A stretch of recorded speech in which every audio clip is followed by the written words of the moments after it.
I'm awake, I swear. I swear I'm awake. Let's see. Yeah, put that up at 7.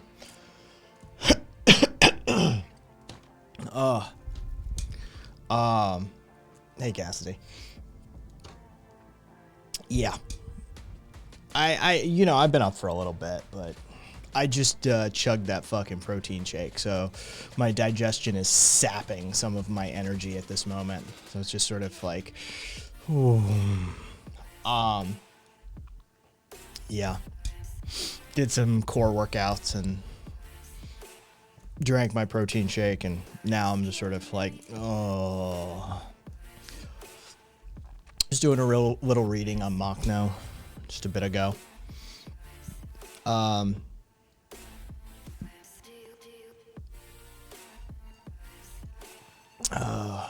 Yeah.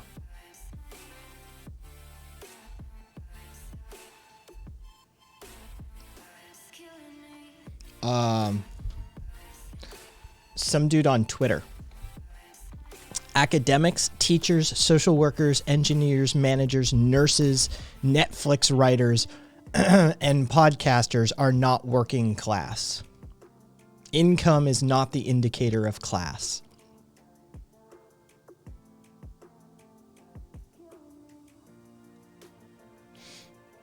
Nurses, social workers, teachers. Not a part of the proletariat. You're out.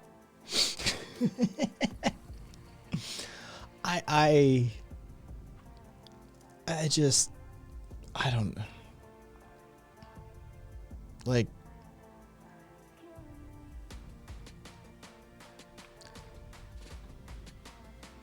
I'm pretty sure the distinction was whether you're wage versus owner.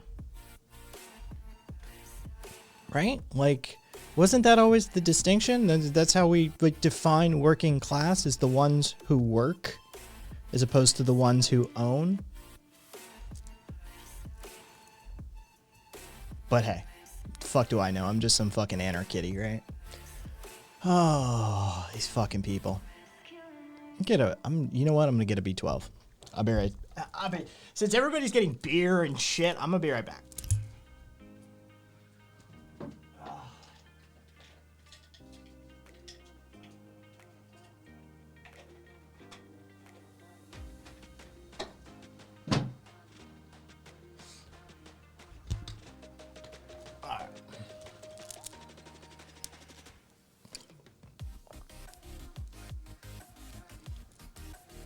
Oh, hey Danny.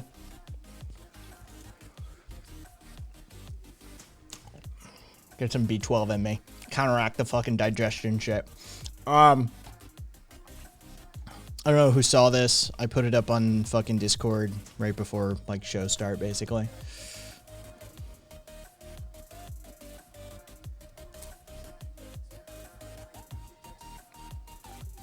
It's from a German movie called The Kangaroo Chronicles. Kangaroo Chroniken. Yeah, it's the Kangaroo Chronicles. It's the anarchist Mark Uwe King. Either way. Yeah. Yeah, it's yeah. The villain of the film is, and the books. I'm told the audiobooks are really, really good. The books are good, but I'm told the audiobooks are really good too. The villain of the story is actually a penguin who represents neoliberalism. The villain is a neoliberal penguin. The communists are a kangaroo who slowly but won't admit it comes around to anarchism. And then you see your protagonist here, the human who is an anarchist. Yeah, it's, yeah. And hey, Bidowin. I don't know if there's an English translation of the audiobooks. Let me find out.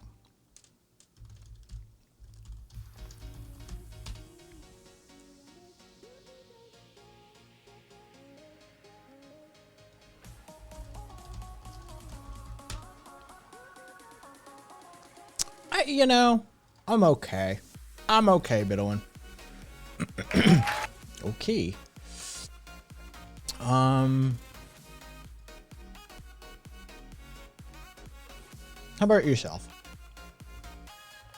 We almost rated into you this morning, but we went with somebody else who I haven't rated before. Living next door. Or is it a penguin? Wait a moment. How does that go again? Damn it. I'm always so bad at remembering these sayings. Okay, so no. He reads it in English. So, there you go.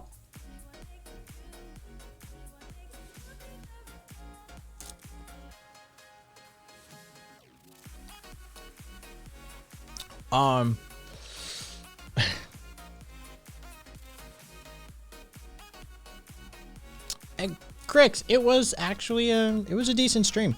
We got a bunch of fucking chapters done out of the No ANCAPs Aren't Anarchists series. We finished all the way up to through chapter 7. We're working on chapter 8 now, so we only have 8, 9, 10, 11. 8, 9, 10, and 11, right? 9 is just a singular chapter. There's no sections to 9. Wait, minimize you. There we go. 10 is just 3 sections, but 8 and 11 are kind of long. 11 is 7 sections. 8 is 8 sections. So I'm hoping we can get maybe chapter 8 and 9 done next week, which means we could wrap this fucking project up by the week after. So maybe 2 more weeks of reading from this document and we'll be done with this document finally. And I can conclude the No ANCAPs Aren't Anarchist playlist and just shunt anybody who even brings it up over to the playlist. We added a shibboleth in the middle of the audio per Karina's suggestion. That's a shame, Dylan. Sorry to hear that. So we're gonna, like, if anybody wants to argue ANCAP bullshit with us, they're required now to go listen to the playlist, which will be about 10 hours long. And in the middle of it, there's literally a keyword.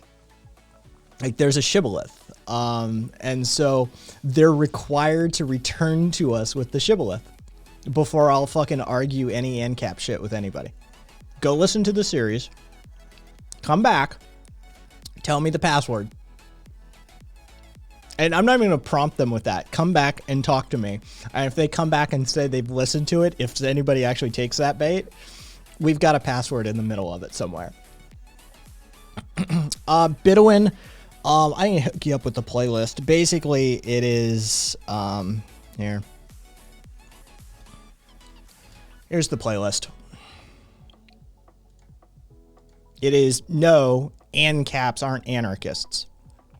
And there's, so far we're over 8 hours. Sort of like it's debunking ANCAP theory, right? Going through all of their bullshit, going through the origins of this, you know, going through like Rothbard and von Mises and Hayek, and even a little Hoppe, Molinari. Like, it's fucking Nozick, Rand even. So yeah, it's basically just fucking peeling apart their bullshit.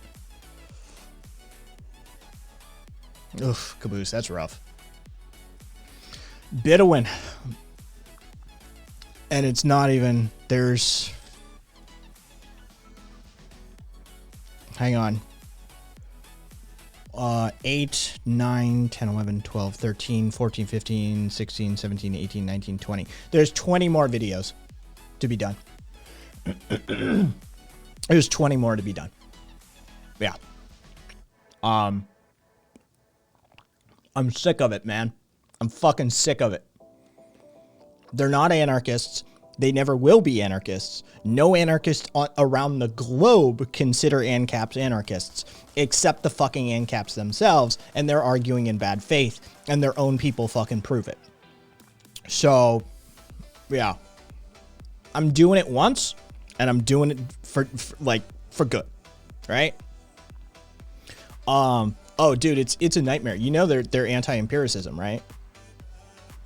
That's a real thing, Bill. That's a real fucking thing. Von Mises literally argues from a position of anti-empiricism. No amount of evidence or reality can ever disprove our theory. Only theory can disprove our theory. I'm not kidding you. Yeah, foundational technology. It all relies upon like a priori reasoning. It's absurd. The whole concept is absurd. None of them consider themselves anarchists except fucking Rothbard used the term and then contradicted himself when he used it and said, no, we're not anarchists, but I'm going to use the term anyway. He literally argued in bad faith. Yeah. They're anti-statist capitalists, right? They're minarchists. They're not anarchists. No,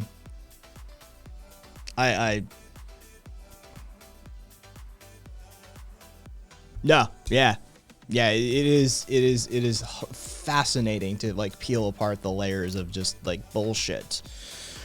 And you know, what is private property? Private property. How do you own private property under an ANCAP system? By transformational labor, right?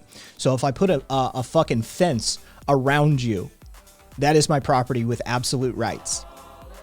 Kez, thank you for the raid. So if you cross that fence, I can fucking reduce you to like red mist, basically. Like this is the level of their reasoning in their system, and I'm not even being hyperbolic. Like legitimately, Rothbard maintains that the property owner has absolute rights, right? And the methodology for ownership under ANCAPs is transformational labor. So if I install a fence around you, you can't cross that fence. It's fucking insane. How was your stream, Kez?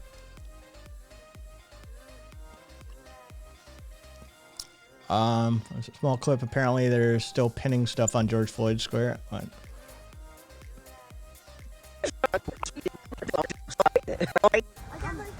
Greetings from GFS. Apparently, somebody just got robbed at gunpoint right here. I swear to you, I didn't. We've been out here, and we still out here. No justice, no street. Alright. That's fucking weird.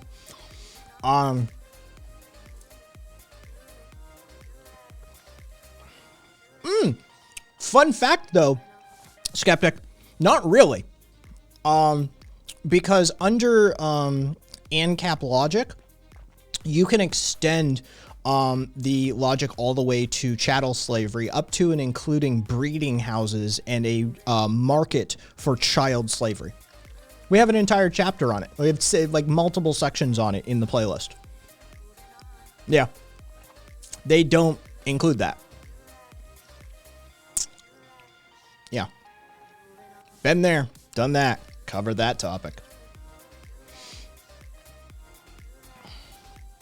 Aw, yeah, we had a few molding tankies last night. It was a thing. It was a thing. We also created the term neo-tanky and classical tanky. I'm pretty sure this is ours. Like there's now classical tankyism and neo-tankyism. Yeah, neo-tankies are like Has and the Screamy Bunch. Classical tankies are like the 1983 British Communist Party and like post-Soviet bloc we lived under communism type. Hey, resolution.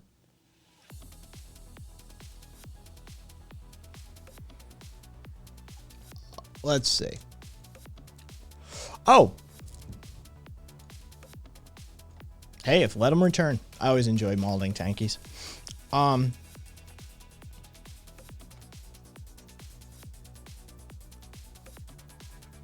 Yeah, no, of course they don't. Yeah. A resolution. There's this one dude, Slavic ML, who comes through, who's like part of that like Western Bloc, Eastern Bloc sort of territory, and who lived like in his experience, that sort of thing. And like he's sane, right? Like he's sane. We have disagreements, but he's sane. And we literally came up with the distinction basically for him, because like he doesn't want to be associated with those fuckers. He's like, I'm, you know, I don't know, skeptic. Our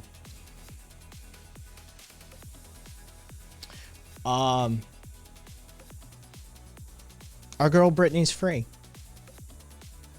Our girl Brittany is free. Holy shit, man. 13 fucking years. 13 fucking years under the boot hill. She is caboose. The judge has said that the temporary conservatorship, the temporary accountant opposed to the conservatorship should have some like temporary overlap responsibilities just to ease the position in, right? But as of today, legally, the conservatorship is dissolved. Yeah. Yeah, I agree, Caboose. Yeah, she can finally get married. She can finally have that third child she wanted with her fiance. She can finally stop taking birth control. She doesn't want to take birth control. She regains her bodily autonomy and her financial autonomy. Like I said, the accountant temporarily in charge of the conservatorship is going to oversee some transfer, and there will be like 2 responsibilities the judge iterated for the accountant. So to make sure everything flows correctly. But yeah, now what she needs to do is have that high-powered fucking Hollywood attorney of hers, who fucking got this job done, by the way. When he fucking went in, he started cracking skulls. Her attorney now is like big dick energy. Like that motherfucker knows how to get shit done, right? Now, time to go after daddy. And a whole host of people. Hey, Rye. The security firm that daddy hired as well. Time to go after them. Time to go after some judges. Time to go after some attorneys. Time to go after, oh yeah. I hope she has a scorched earth policy and not like, I just want to put it behind me policy. I want that girl to just go off, live your life, take as much time as you need, but task that attorney.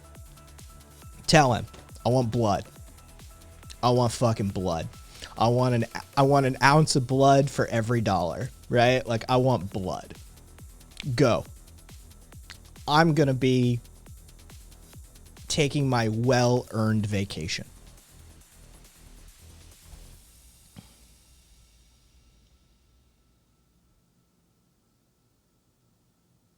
Defending Britney Spears is bourgeois. A bunch of people were behind the scenes telling me that the left were a bunch of radical liberals because defending Britney Spears is bourgeois. Yes, defending a woman's right to bodily autonomy and financial autonomy is bourgeois, guys. Just FYI. Skeptic, I want names. I want names. I would accuse whoever that was of blatant misogyny. I'd be like, you are patriarchal, you are misogynistic. The fact that defending a woman's right to bodily autonomy and legal autonomy and financial autonomy is bourgeois is indicative of your underlying biases, and that maybe you should conduct some self-analysis.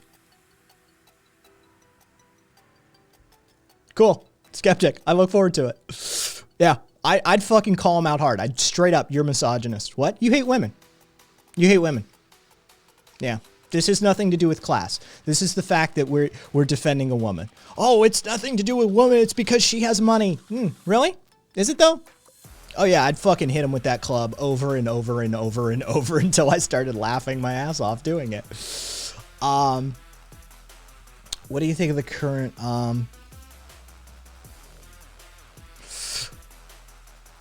constant self-diagnosis, not with gluten and other BS. Oh, please don't call the gluten thing BS, but I understand. With mental health like narcissism and other personality disorders, we've done this. We've tapped on this lightly before.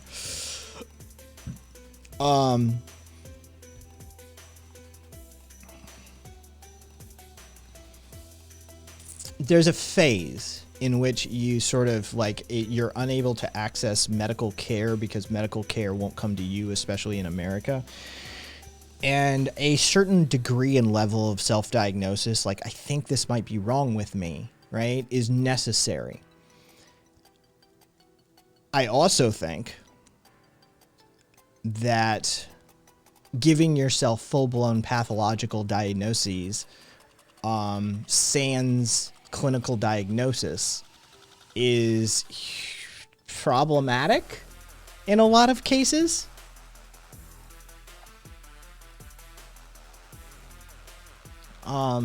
There's nuance and degrees, and sometimes fuck the medical industry, sometimes fuck doctors, and sometimes fuck people who just do their own Google research and then diagnose themselves, right? Like there's degrees and nuance across the board. But oh, interesting. Interesting, Skeptic. All right. Well, thanks for sharing that.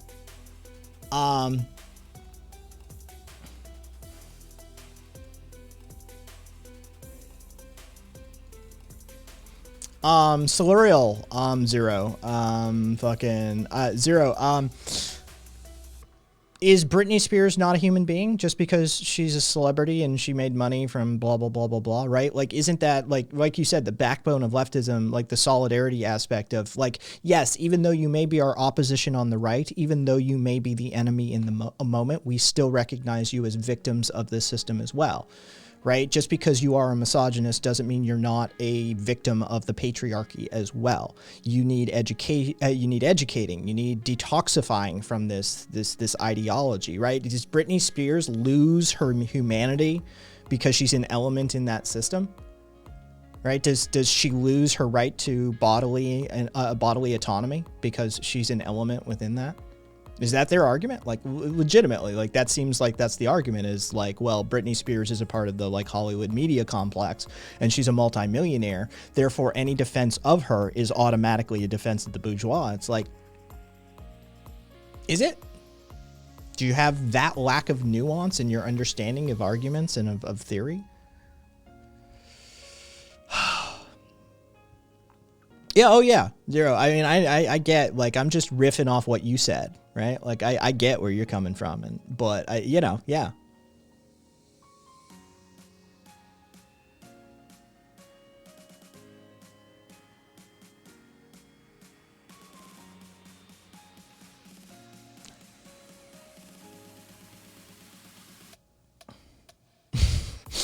We're there.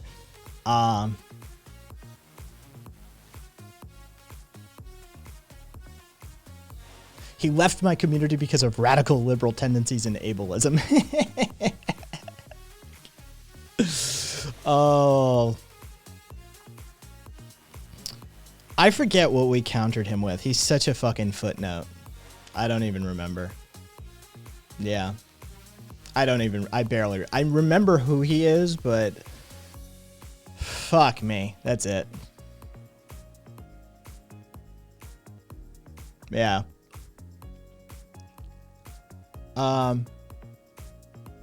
A resolution. It's, dude, the abuse of the conservatorship program in Nevada is a huge fucking talking point. It's a huge talking point. It has been abused to the nth degree. Yeah. The elderly, the mentally challenged or disabled, children, fucking, like, yeah. Yeah, the abuse of the conservatorship program has been a thing, and this, you know, just spotlights it even more. I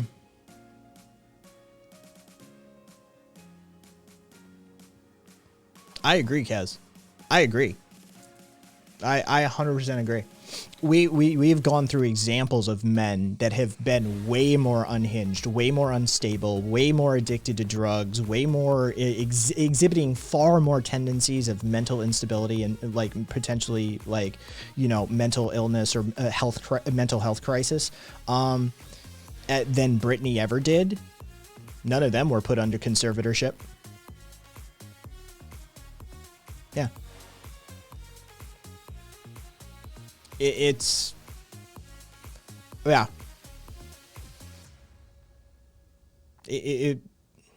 I do. I think there's a huge element of patriarchal misogyny tied into the whole Britney thing. I really do.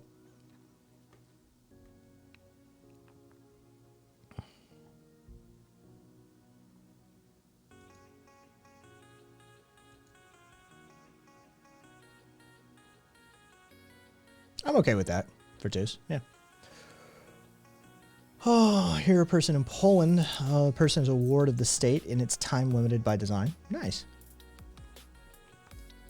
After that, there's an external review. No, Kez, we went through a fucking list one day. Like, none of them. Meanwhile, Michelle Nichols, of Star Trek fame, right? She's languishing in a nursing home with Alzheimer's dementia. And one of her last requests was, don't let me die in a nursing home. I want to live in my house, right? She's got the money to pay for it. Her estate could cover it, but she was put under a conservatorship against her will. And her only last wish has been directly contradicted and ignored, and they are leeching off the estate. Yeah. There's multiple examples of the abuse of the conservatorship program against women in Hollywood, specifically. Yeah, it's... Yeah, I legitimately do. I think that's the crux of the argument. I don't think it's a class issue. I don't think it's a bourgeois issue. I don't think it's a blah, blah, blah, blah, blah. When I look at like the Hollywood abuse of conservatorship, I see patriarchy. Like, I see misogyny. Like, it's like, look, you know? Yeah.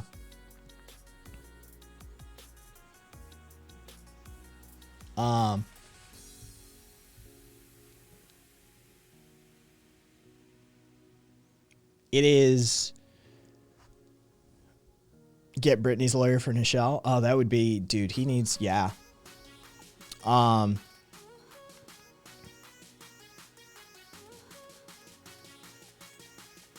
Again, agreed for twos. Yeah. I don't know.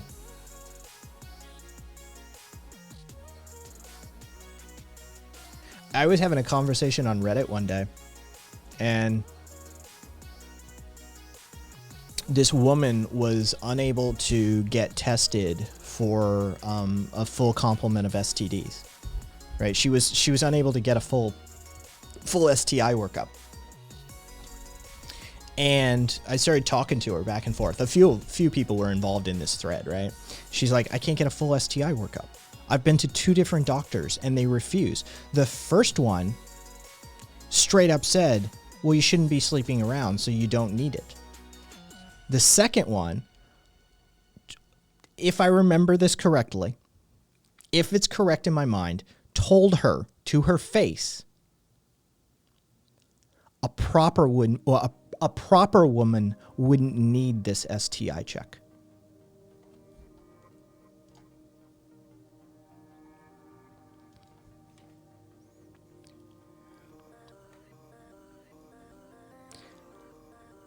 This is where I enter the fray.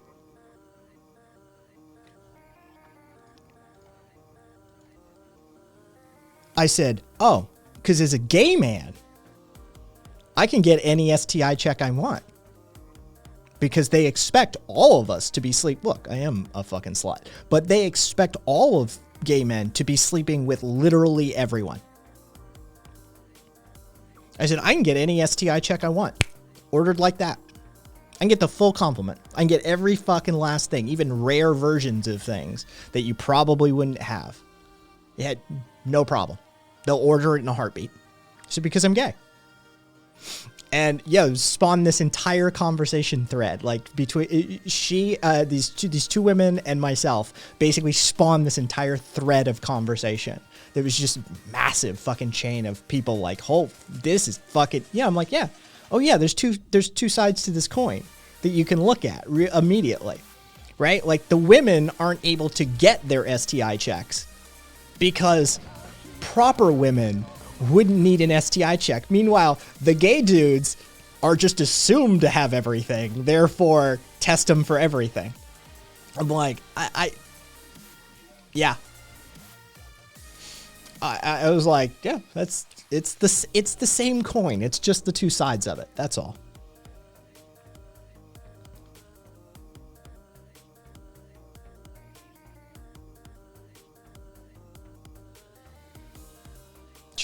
Marcus.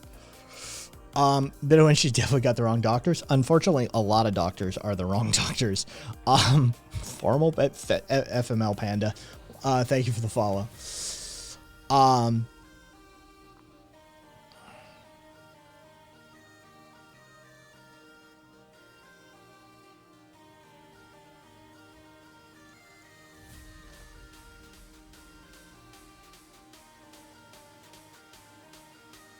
Yeah, no, it's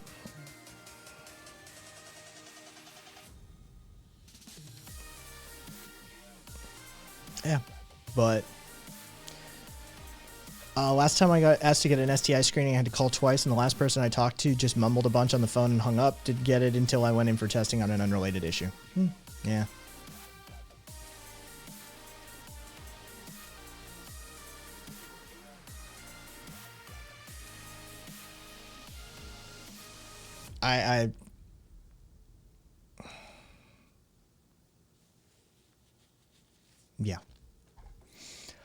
Yeah. Yep. But you know what I'd like to see? Okay, after Brittany gets blood, right? I think I agree with Caboose. Brittany needs to buy a ranch somewhere and just go raise her family and be the mom she always wanted to be, right? She always wanted to be a mom. That was, and her father has like denied her this experience, right? She needs to go get a fucking ranch out of the way somewhere in some small town and just raise a family and be the mom she always wanted to be, right? She needs to task her team of attorneys with blood. I want blood. Get all of them, right? After that,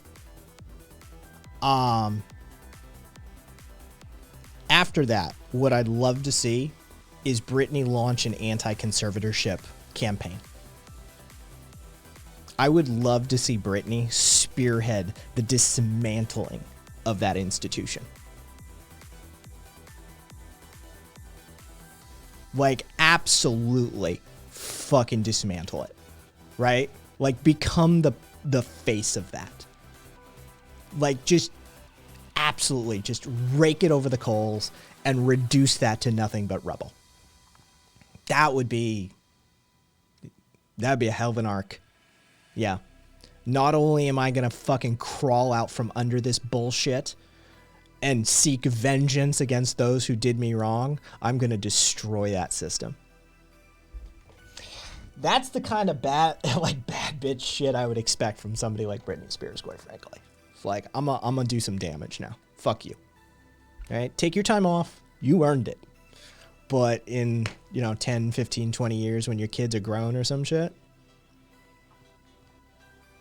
yeah. It'd be great. My doctor is at an all-gay practice. Every one of the doctors, nurses, staff are LGBTQIA+, with a couple exceptions. It's great. Bidwin, my primary is a fucking Chinese national who I have to yell at to get on team. I yell at him on the regular basis. I'm not kidding you. I've told stories before. Like, I legitimately yell at him to get him, like, just to put him back on task. It's like, hey, you work for me, remember? Get on board or get the fuck out. Yeah. Yeah. And Bidwin, he's far from the worst I've had. Right? Like, I've got a few doctors in specialties that I adore. I love them. I love them. But Las Vegas for primary care, it's kind of a nightmare. It's kind of a nightmare. Yeah. I've had some really, really bad doctors. Yeah. Yelling at doctors is praxis. It is. I've had more bad than good doctors. Yeah, Cassie. Yeah, anybody who's got chronic health issues knows this feeling. I've had way more bad doctors than good doctors.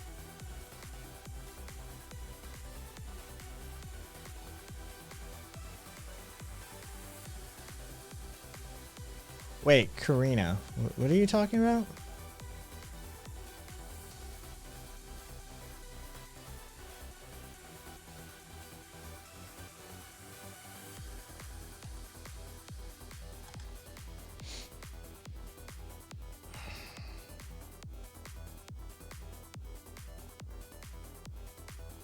Oh, Dune. Okay. Okay. Thank you. I mean, we know my opinion on Dune.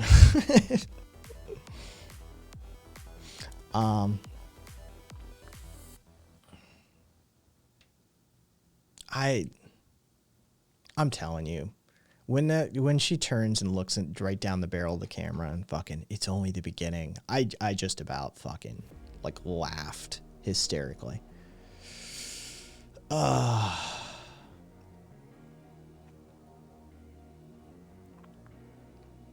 My doctor's appointments take like 90 minutes because it's just her and I swapping medical malpractice stories.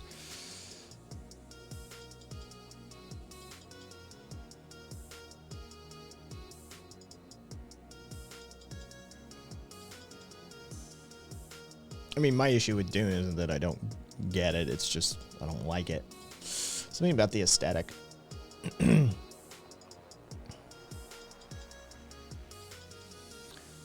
Bidwin. Did you watch that last episode? I haven't watched today's episode of Foundation yet, but did you watch the last one? That was... Dude. Oh, man. Fucking... That line she delivered on Empire. Fucking... It's like, you know... Oh, fucking...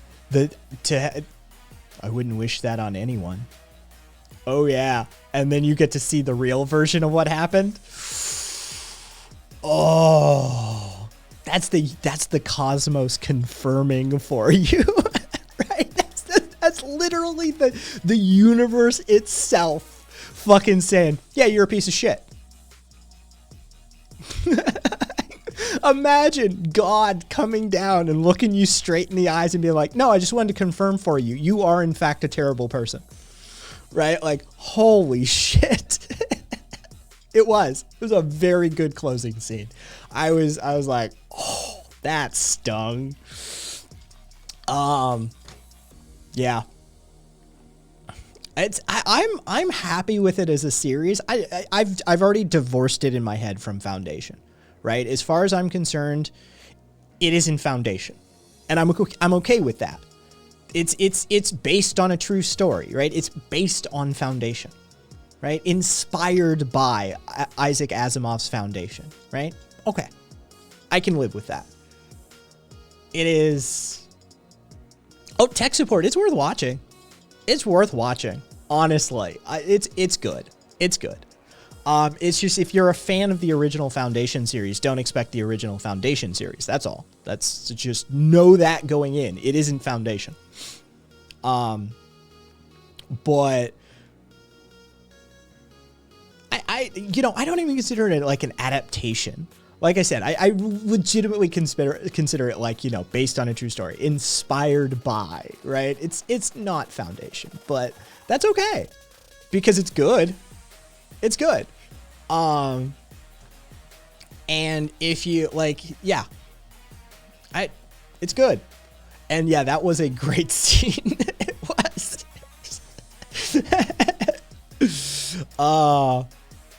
It was, yeah. When she fucking looked at him and dropped that line on him, and then you get to see what actually happened, it was like, oh my God.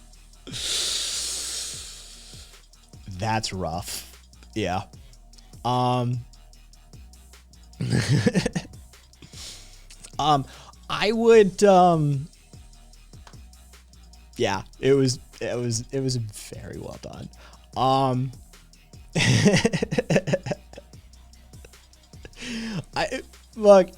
If you like sci-fi, right? Like Bidowin and I both would recommend it. It's good. Yeah.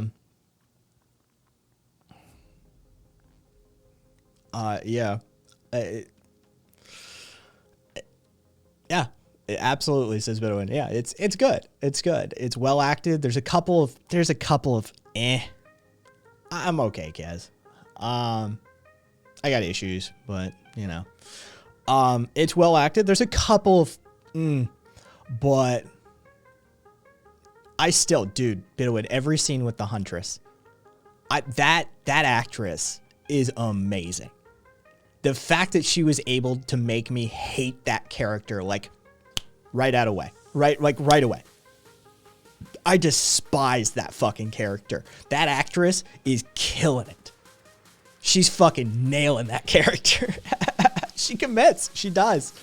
Honestly, there's a few actors in it that are legitimately standouts. That I'm like, they're killing it.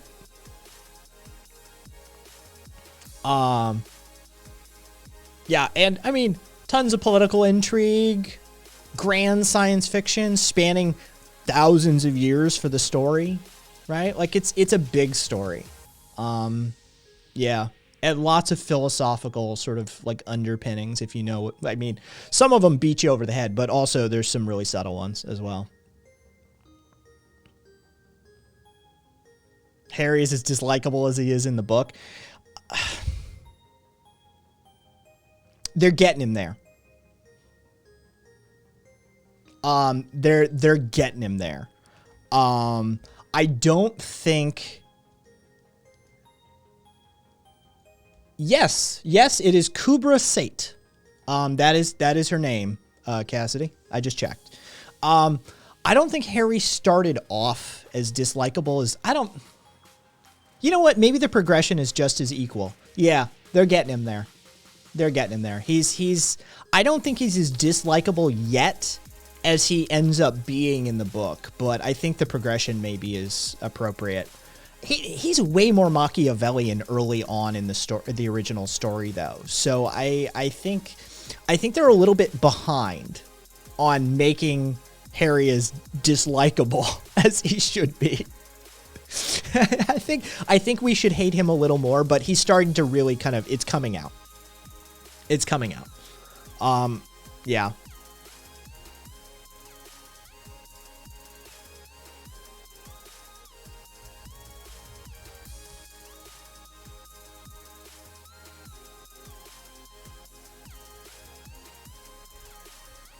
Sait, probably. It's not Sait, it's probably Sait. Foundation, Karina. It's Foundation. Isaac Asimov's Foundation. But Foundation on Apple TV Plus is what we're talking about, in relation to the book series. Because it's not Foundation. It's not. But that's okay, because it's good unto its own. So, I love the screen technology that they've adopted, the hologram technology that they've chosen with the aesthetic. It's a very good aesthetic choice.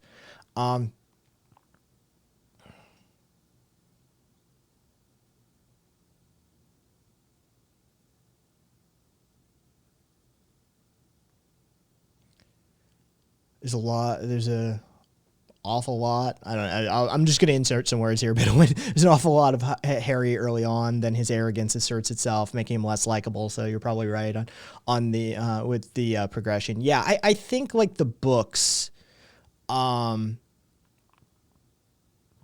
make him more unlikable faster than the series is. The series is making him sort of like they front loaded it with, he's a misunderstood genius territory. And he's the savior of mankind and that sort of thing. And didn't let you really see what was functionally driving Harry. Now that these like uploaded his quantum consciousness and shit like that, like you start to see him for who he is. I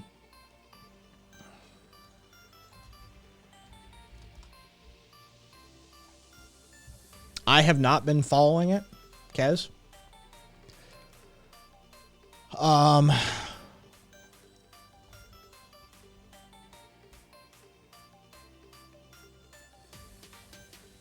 It just looks like a bunch. The last thing I'm seeing is like a horrific weekend. Oh, shut the fuck up. Protest leaders cross-examine the first witness. Jesus Christ.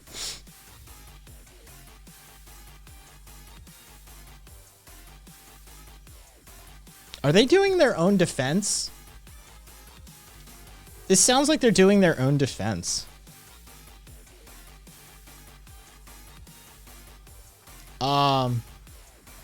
Richard Spencer was literally cross-examining a witness.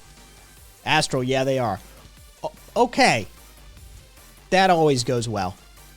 That always goes well. So, good job. Way to lose your own case. All right, well. Yeah, Bidowin, I am too.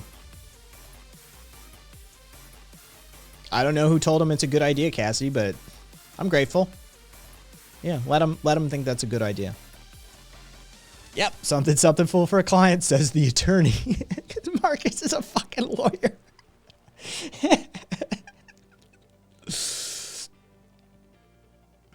No, Neat. They're not having another Unite the Right rally. It's the civil trial. Yeah, that's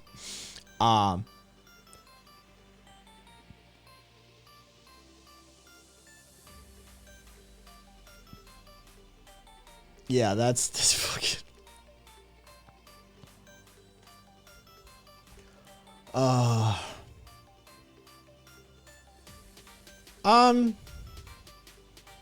who here is our Polish person? Astral? Astral, is that you?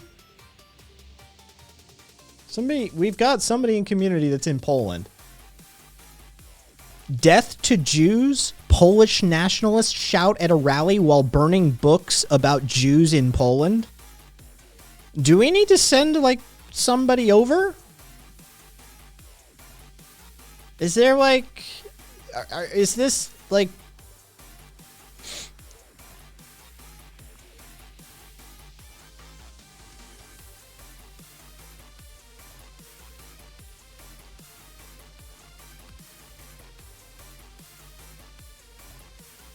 Said I volunteer.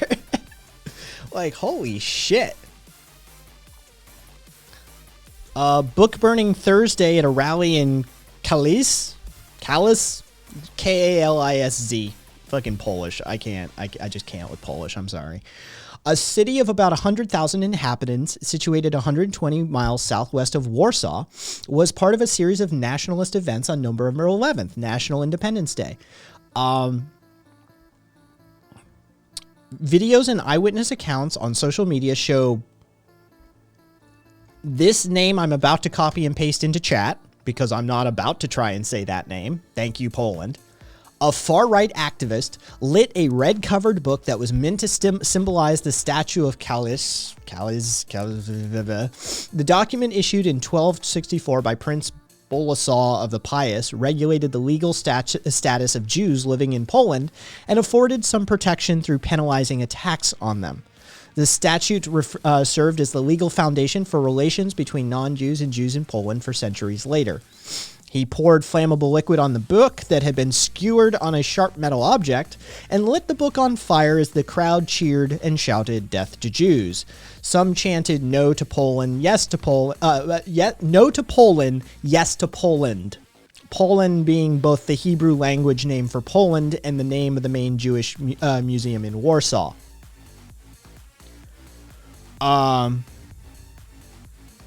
Yeah.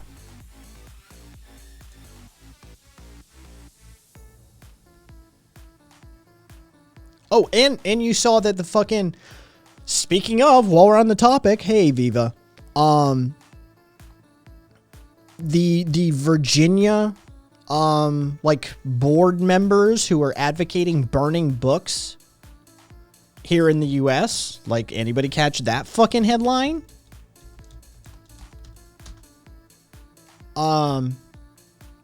Virginia School Board recommends burning books. The Spotsylvania County School Board has directed staff to begin removing books that contain sexually explicit material, any LGBTQIA. Said one board member, I think we should throw those books in a fire. Another added he wants to see the books before we burn them so we can identify within our community that we are eradicating this bad stuff.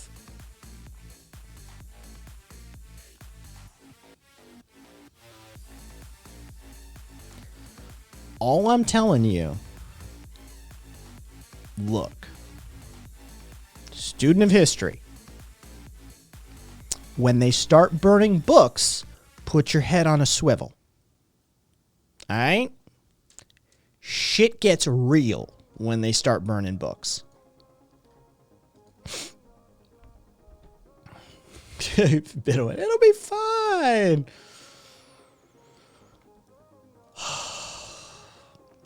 Legitimately, that's a huge fucking red flag. When motherfuckers start burning books, it's a big deal. Yeah.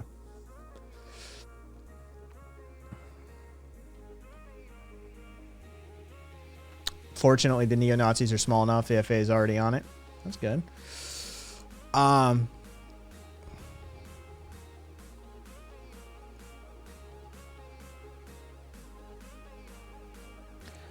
Tech support. Well, actually burning in Poland, and then Virginia school board members are purging books from their library system, and 2 of the board members want to publicly burn the books they purge.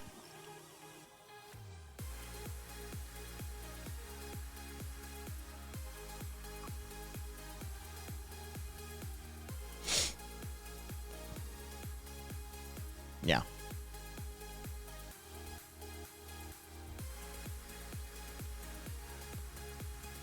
Oh, fucking A. Oh, for twos.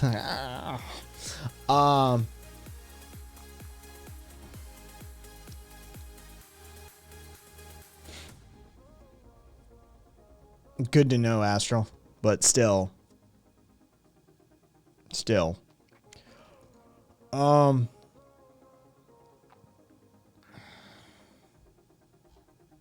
Holy shit, yeah. Like, I just saw that fucking headline that like you know, what's going on in Poland?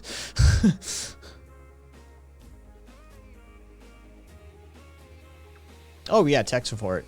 Like, trust me, I used to live in that part of the world, not Virginia, but Tennessee, northeast corner.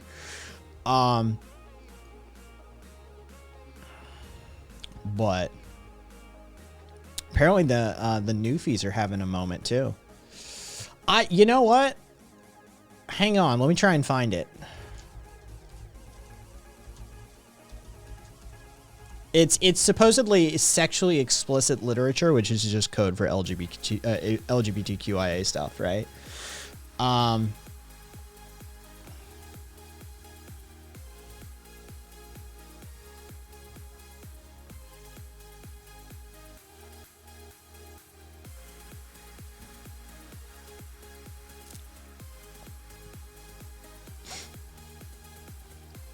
They're still refining how material will be determined to be objectionable, but the board voted 6-0 for removal.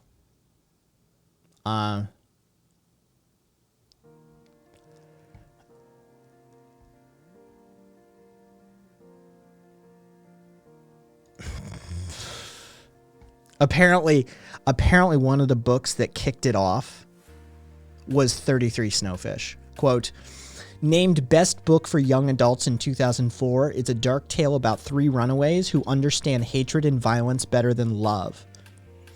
The Publishers Weekly noted some readers may have trouble stomaching the language and the subject matter, but the book is recommended ages 15 and up.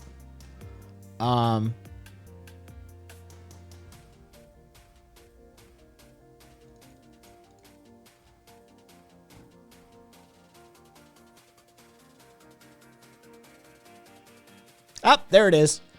There it is. The criteria for pulling books from circulation is sexually explicit. The initial alarm was raised during public comments when a woman said that she was concerned about a section under their library app called LGBTQIA fiction. After doing more research, she discovered a book in the collection that she found even more upsetting, 33 Snowfish.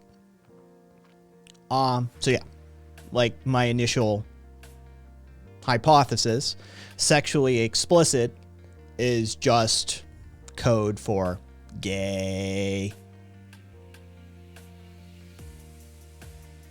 Thank you, Got Punk. I thought they were appropriately over the top.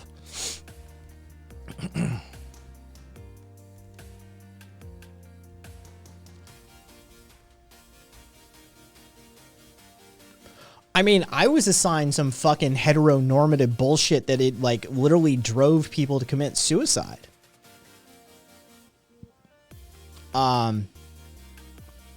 Anybody remember Romeo and Juliet? It's nothing like taking a couple of horny, mentally unstable teenagers and, like, romanticizing a tryst that causes basically the downfall of two families and ends up in a double suicide, right? Like,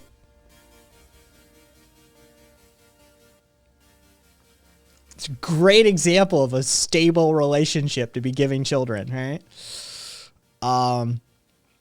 Yeah, it's good. It's good. It's totally good. Romeo and Juliet is not assigned here by design. They tend to drop in more nationalistic martyrology BS. Oh, Jesus. But they were straight, so it's okay. Exactly. See, Commune Cat gets it. Sure. It's an example of a completely toxic relationship that shouldn't exist to start with that literally ends up in the deaths of both children involved. But, you know, it's penis and vagina, so it's okay.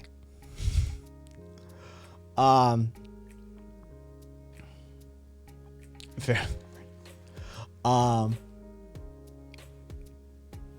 to burn the books. I love the quote, by the way. I love that fucking quote. I want to see the books before we burn them so we can identify within our community that we are eradicating this bad stuff. Look.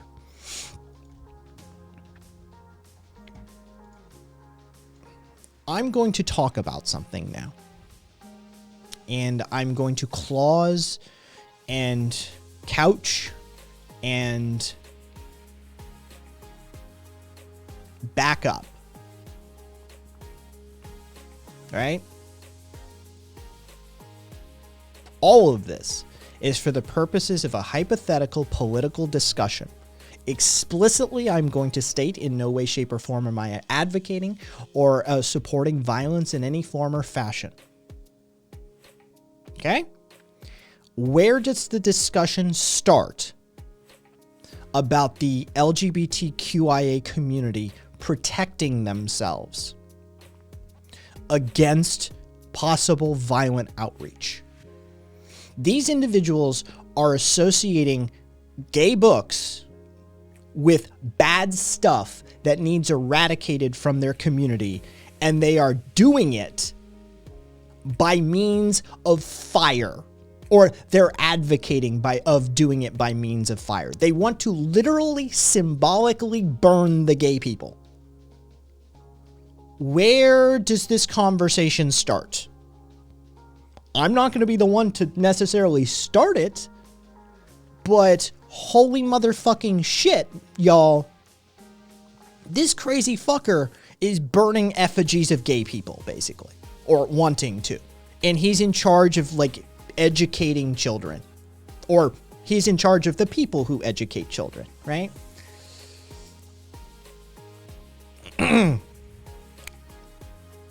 I'm not going to go down that avenue, Marcus, right? But I mean, I look forward to seeing it. Nonsense. I mean, where does that conversation begin? How does it begin? Because to be perfectly honest, if I were a gay person living in Spotsylvania in Virginia, right? I'd be afraid. Like, I'd legitimately fear for my life. Where does this conversation begin and end? Right? Because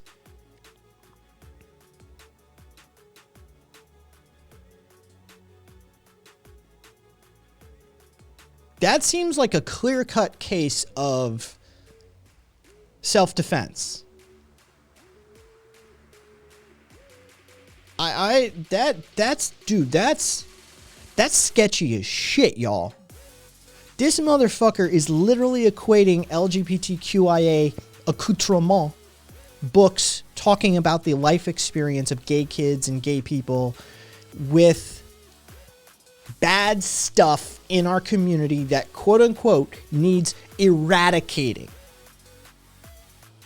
This is first they came for territory, right?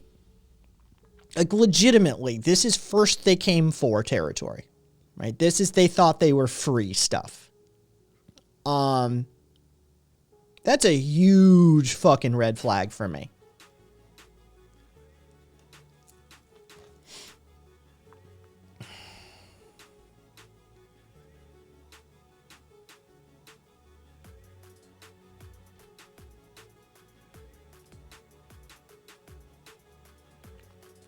Kez.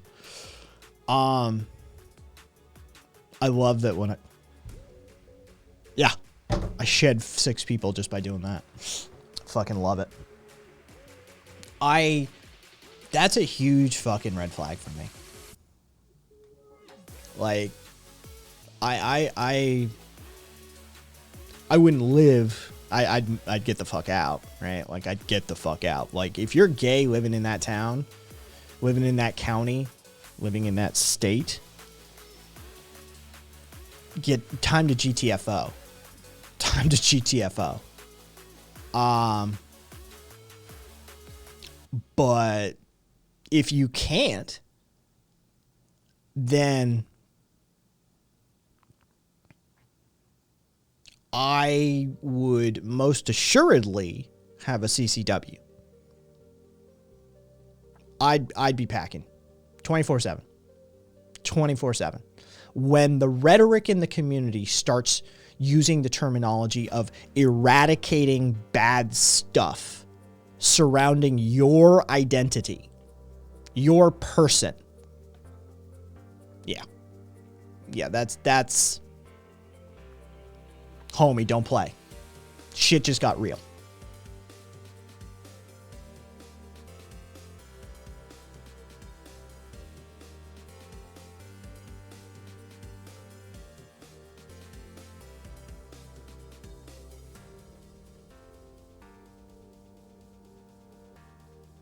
For just, yeah. A, they're burning books. B, they're burning LGBTQIA related books. C, they're talking explicitly about eradication. Honestly, I'm bailing at A.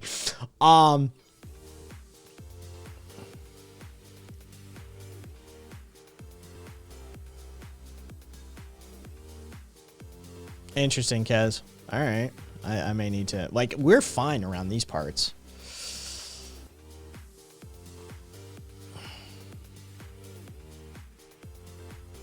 Bidowin, I don't know if there's... Oh, God.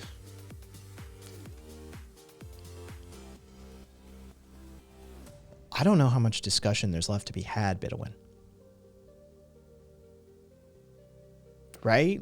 Like, I hate to lose by Godwin's law, right? But...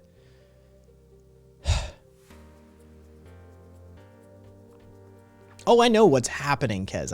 I'm aware of them, like, inundating the school boards. I mean, Texas has been manipulating the public educational system via school board in America for, like, I don't know, 3-4 decades now.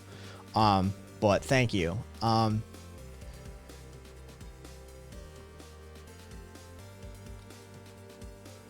Right, like, at what point do you stop debating Nazis, right?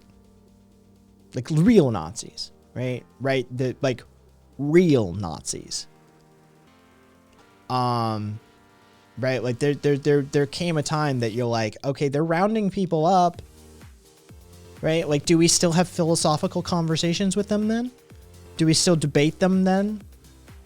Right, like, where do we draw the line is my question. And the sort of topic on the top of my head is, where does the tolerance paradox start to come into play here? Because they're advocating for burning books and eradicating bad stuff, undesirable elements in their society. I gotta fucking pull that. I gotta pull it.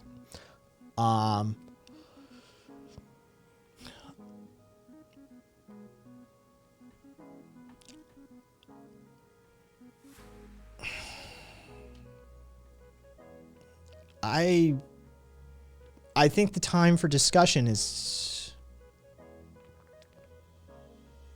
quickly drawing to a close.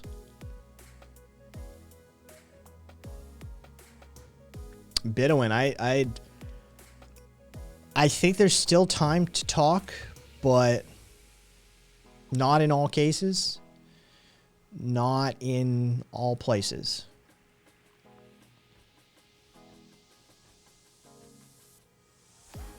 Yeah, I'm with God Punk on this one. We're damn close to that line. I don't know. And all faces. That's hugely concerning. It's hugely concerning. And if I were gay living in Spotsylvania, I for sure would be strapped.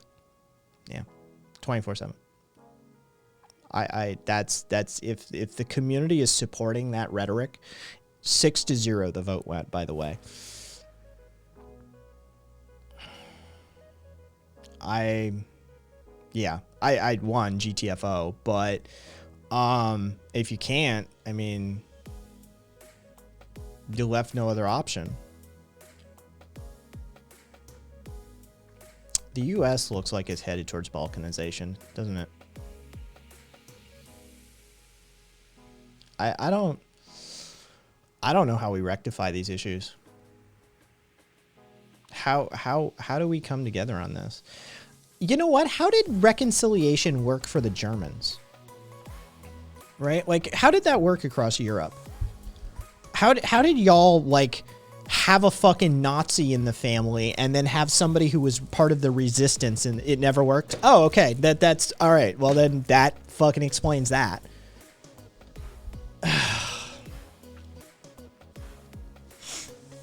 We're fucked.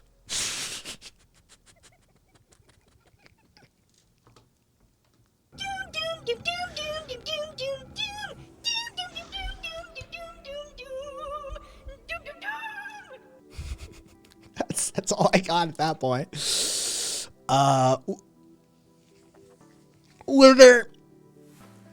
It's basically a breaking apart. It's a shattering of.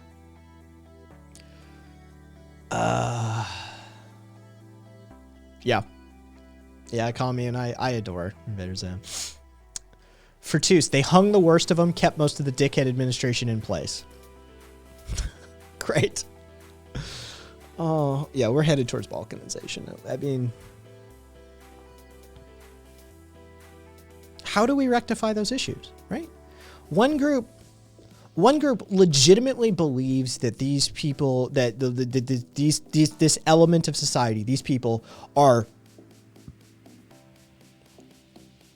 legitimately sent the agents and foot soldiers of Satan. and are agents of destruction of their society. They have a divine mandate on this matter. And the other ones are literally just trying to exist.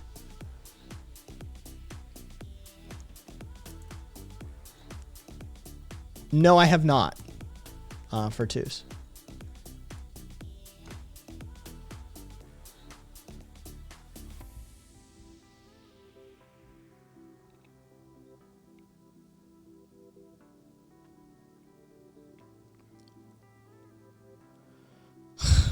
In 1998, he was convicted of crimes against humanity and then released in 2002 for ill health. It took him until 98 to convict this dude. I mean, this motherfucker tortured insurgent prisoners. He fucking, like, literally was in charge of the Paris police during the massacre of 61 and 62.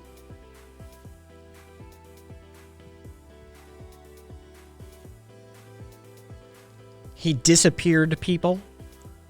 It took him until 98 to fucking do something with him. Jesus.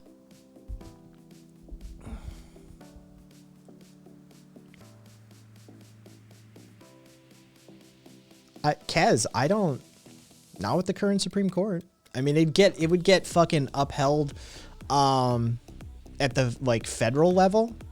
Like, the federal courts would probably uphold that, whatever verdict you got. But the Supreme Court right now,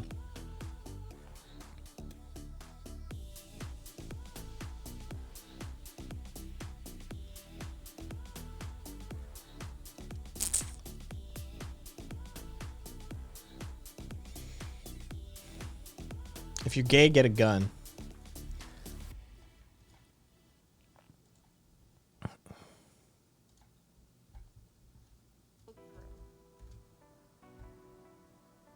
That's all I got for you. If you're gay, get a gun.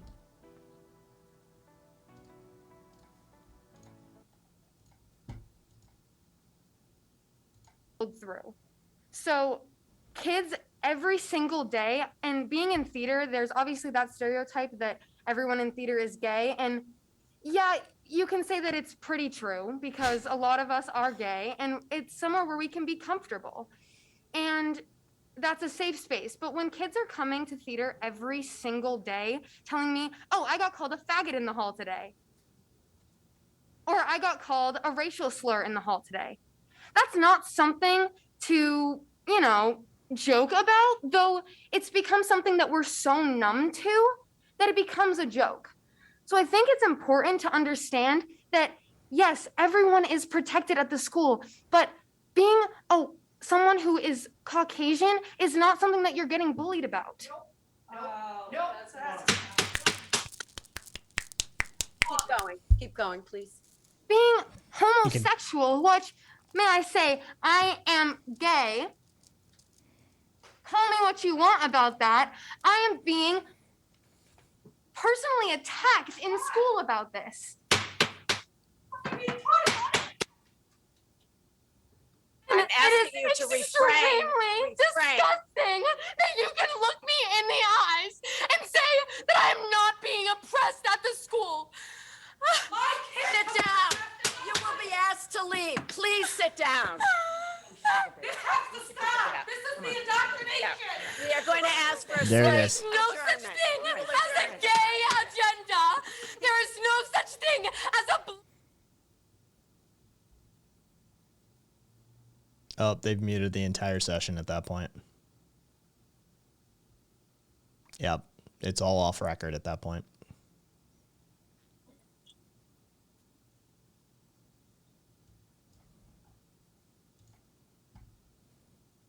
Massachusetts.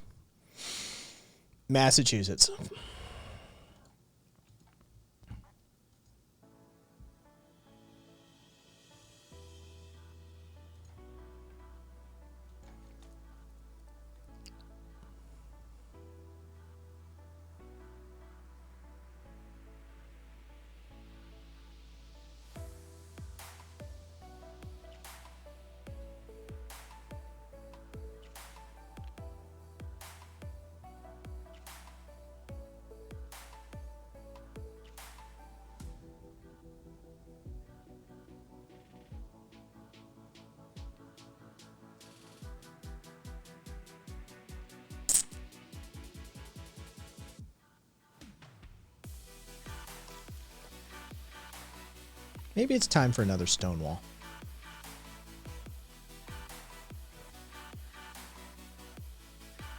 I'm not suggesting anything. I'm merely asking questions. Right? Maybe it is time. I don't know. I would never I would never be prescriptive about that sort of things. That would be a call to violence, and I would never engage in such a thing. But I do think that there is valid conversation surrounding the topic of the philosophical engagement of the idea of when the tolerance runs out and when the tolerance paradox begins to kick in, and when we start to discuss more direct, actionable activities. Because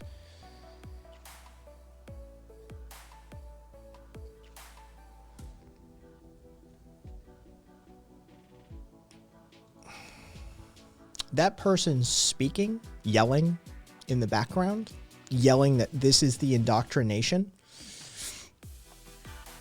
is looking at that young girl, is looking at that young woman to her face and telling her that she is a part of a secret agenda, a globe-spanning, history-spanning conspiracy to undermine their religion and their society. This is the stuff that crusades are made of. This is the stuff that witch trials are made of. This is the stuff that gets people burned alive.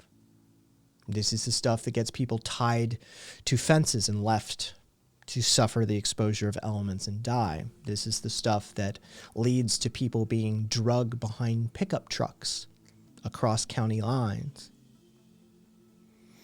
It leads to lynchings.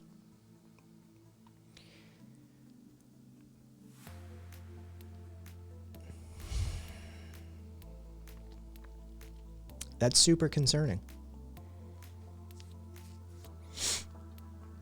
God punk, I know, right?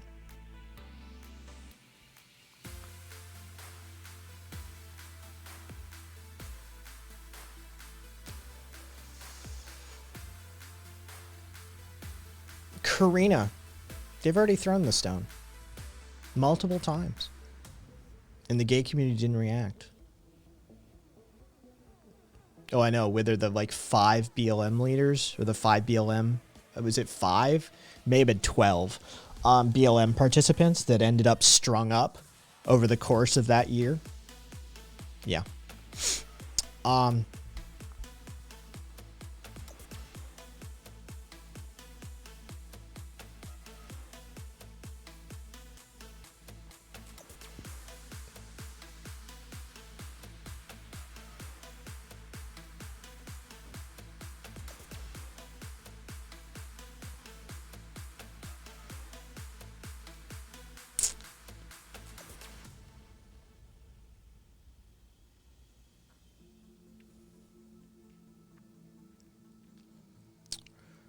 We need them to... How do I say this? We need a martyr. We need a martyr. Karina's right in a way.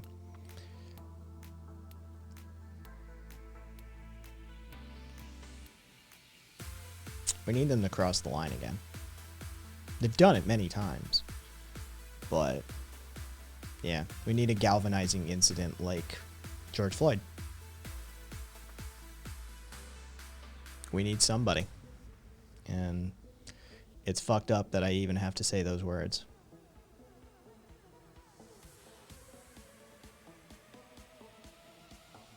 Yeah, Cupcake, not looking forward to the queer George Floyd.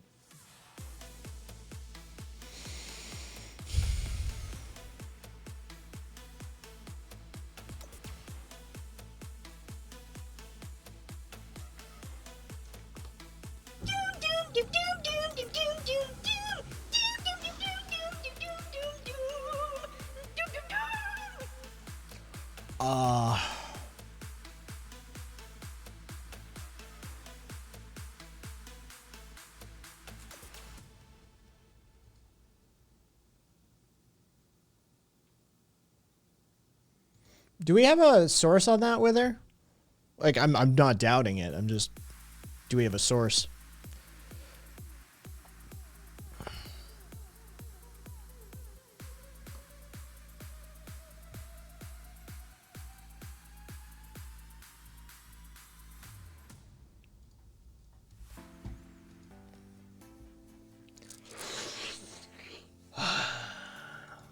Cool. Well, that's not quite where I thought we'd end up tonight.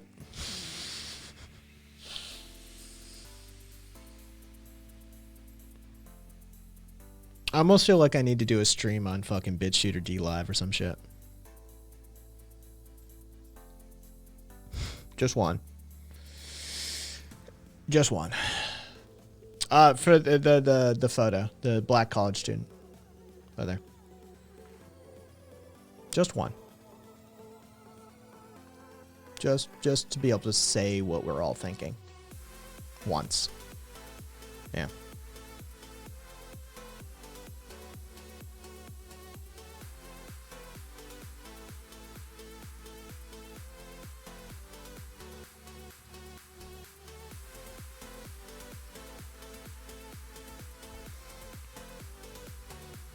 Let's see.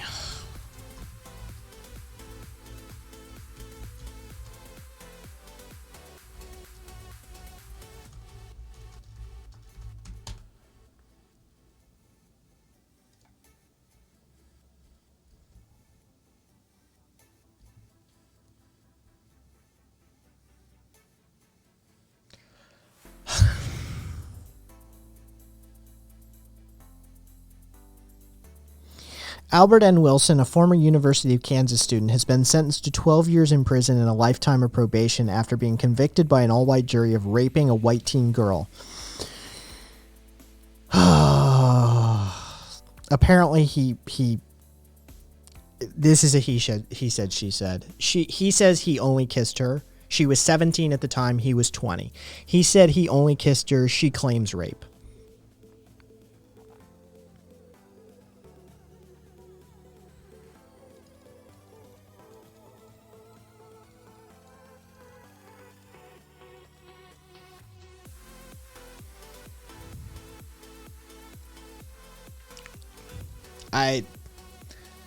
That's the kind of fucking story I don't touch with a 10-foot pole.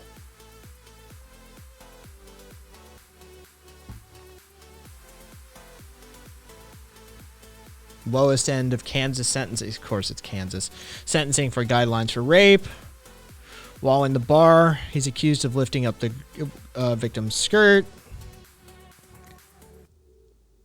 The GoFundMe page for his appeal has been deleted. This is none of these 5 points, dude. Fucking GL, these 5 points are useless. I'm not like, you know. I found, yeah, I mean, yeah, I'm not touching that one with a 10-foot pole. Because say you defend him and he is a piece of shit and he did fucking do some creepy shit, right? Then you're on the hook for it. But if you don't defend him, right, like you're just aiding and abetting a system of abuse. It really is. It's he said, she said. Like I'm not touching that one. Like I don't know. Do I think the jury, the all-white jury in Kansas, fucking crucified him because he's a black dude? Yeah, I do. Yeah, I think racial like underpinnings, biases, fucking came into play. Do I think he did nothing? I don't know. And that's where it gets hinky. Is maybe he did. She had bruising in her inner thighs. You know, like, yeah, I don't know. But like I said, I'm not fucking, who knows?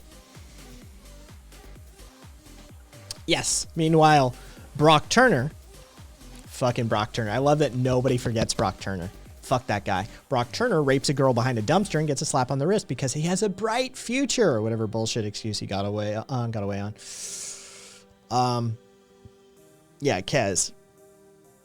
Yeah, and Astral. Yeah, agreed. Not touching it. Oh,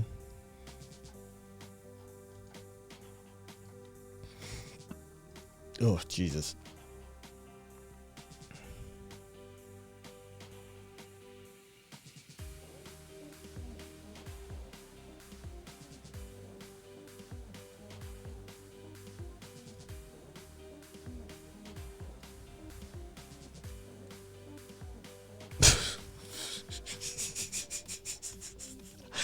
I love this headline. This headline's great. Denmark spends $150,000 to clean beach seaweed in plastic, then dumps it back in the sea. A municipality in Denmark has come under fire after reports that it spent more than $150,000 a year on a bulldozer that removes seaweed and plastic from the beach, only to dump it back in the sea. They do it twice a week during the summer months. The municipality is refusing to answer any questions about it. But, like, yeah, there's a professor at the Danish Technical Institute who described it as completely idiotic. University of Copenhagen, Catherine Richardson, a professor in biological oceanography at University of Copenhagen, agreed with the previous professor's assessment that it's completely idiotic.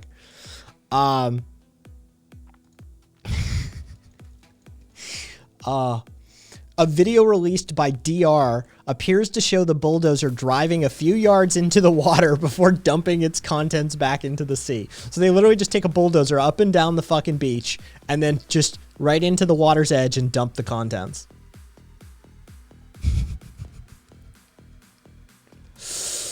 Oh.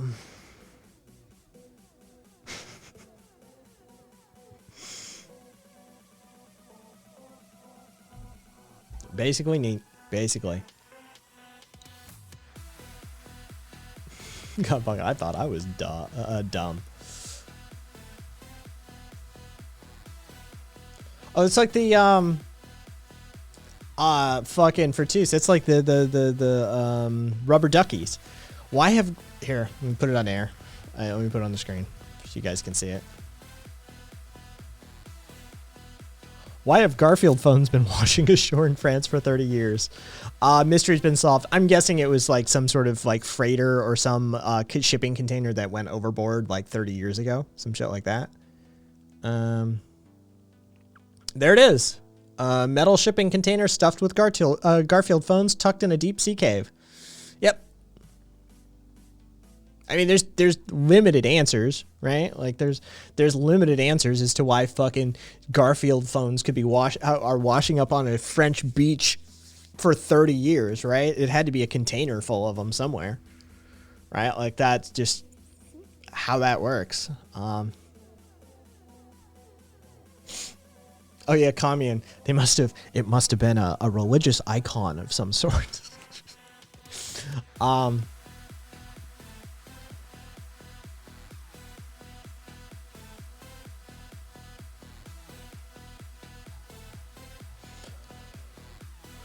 Oh, this is why France has failed to produce good edgelords recently. It's nonsense. Also, one of the notes by one of the professors of oceanographic biology, she pointed out that, by the way, by bulldozing like that, you're disturbing the microorganisms in the layer of the soil, the layer of the beach. So basically, you're disrupting the life cycle in the beach as well every time you run that bulldozer up and down it. She said, so it's not just the trash you need to be concerned about. She said, actually, the biological life cycles involved with the beach are being disrupted as well by this activity. So, you know, one other thing to be like, oh, Jesus Christ. So there you go. We find Greek olive oil pots and ships. They'll find Garfield phones in the future. The real reason France didn't want to be there on D-Day, it was a Monday. Oh.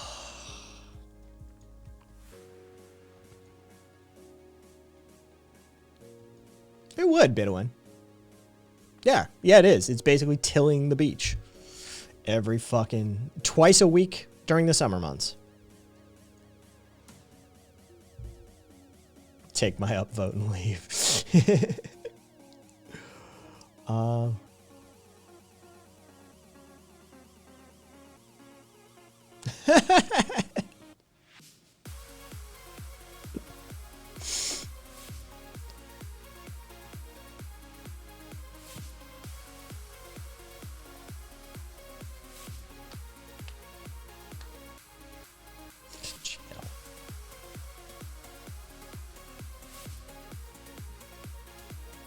And of course, Kaiser posted it. Of course, Kaiser posted it.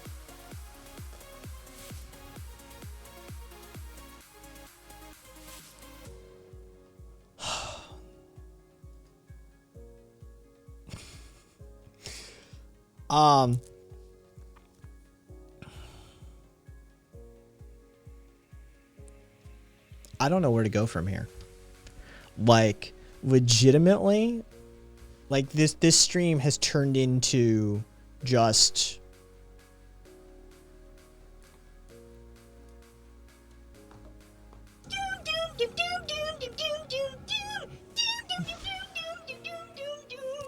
I got nothing. Like, every comment I want to make would get me kicked off this platform at this point. Everything I want to say at this point in time is 100% TOS. Right? Like, holy shit, man. I've got no opinions. Usually I've got something I can say about something, right? But I'm so at a point right now that I'm like, I don't know what to say. So I'm legitimately just like, can't say that. Can't say that. Can't say that. Can't say that.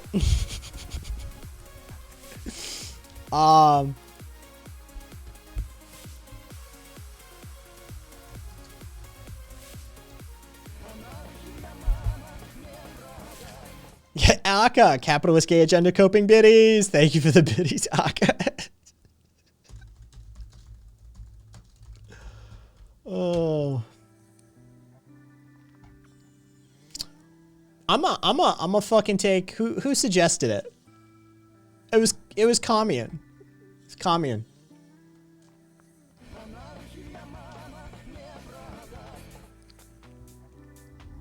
Is it Theory O'Clock to point the wrath at the sacrificial ANCAPs? I promised people we wouldn't do, the gamified capitalism is close.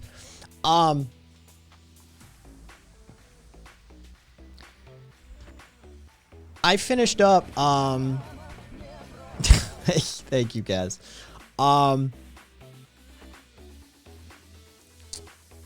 I finished up chapter 7 last night, and I sort of promised I wouldn't do any, like, ANCAP theory on... Oh, Jesus Christ.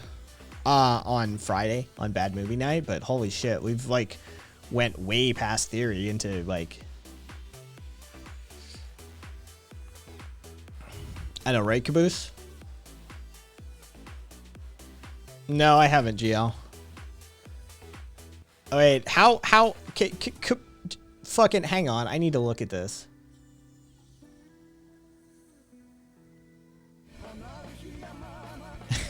Thank you for the biddies, Kaz.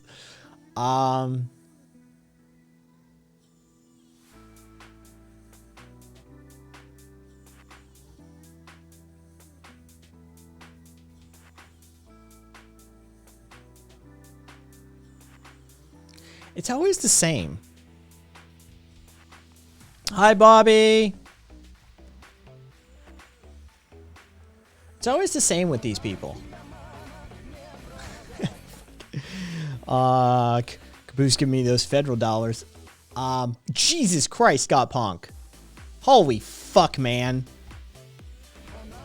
Okay, so there's gonna be a bunch popping here.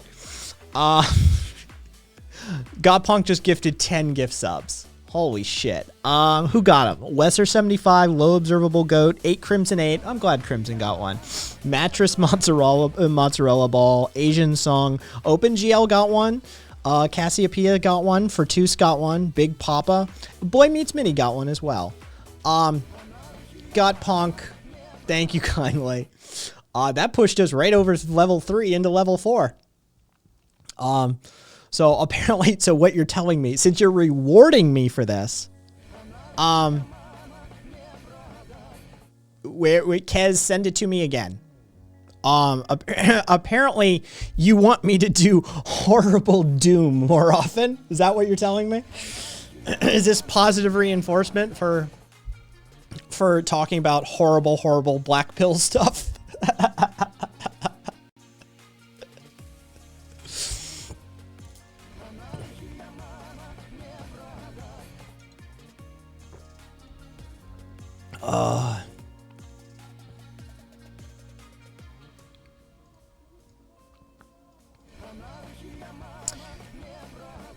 Aka, it still aches.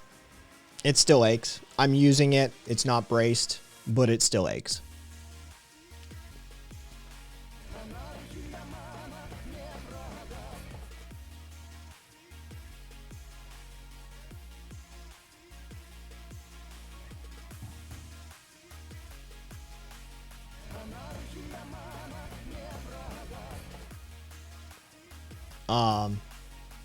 Yeah, it's a thing. I kind of fucked it.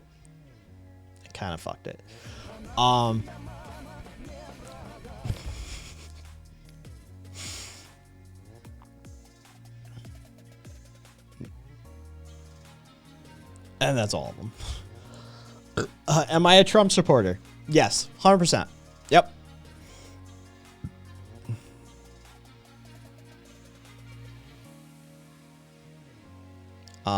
Yeah, definitely a Trump supporter. Can you tell by the cat ears?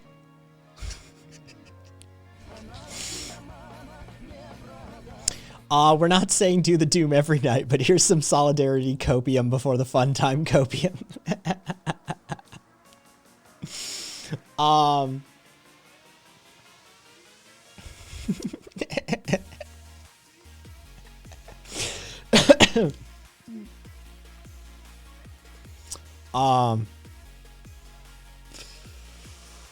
I was trying to weigh the morality of asking for a screen. It's fine. Aka, feel free.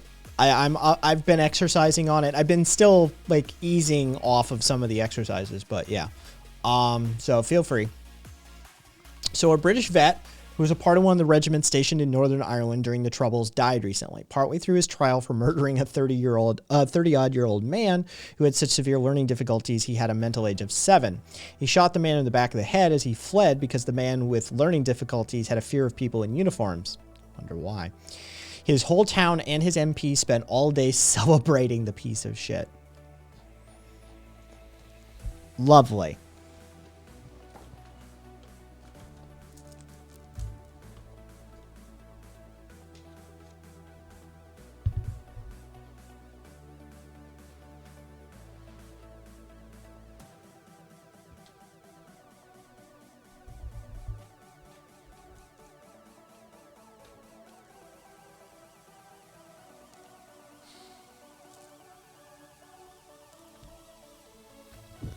I have no idea what we're doing for Bad Movie Night.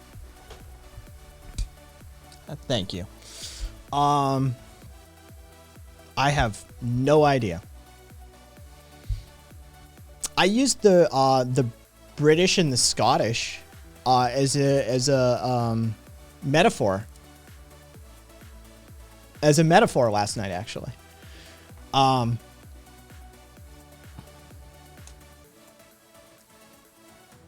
That was, yeah. It was, I didn't use the Irish, because I wanted to avoid the Troubles aspect of it, but I actually did use the British, the British and the Scottish, as a metaphor. It is an analogy. I'm sorry. It would be an analogy as an analogy for, ANCAP anarchist relations. I literally said that the ANCAPs are to anarchists how the British are to Scottish, right? A bad faith invasion of sovereign territory and an undermining of the culture and principles, and if you give them an inch, it will become violent, right? Like I'm like, yeah, that's about how it works.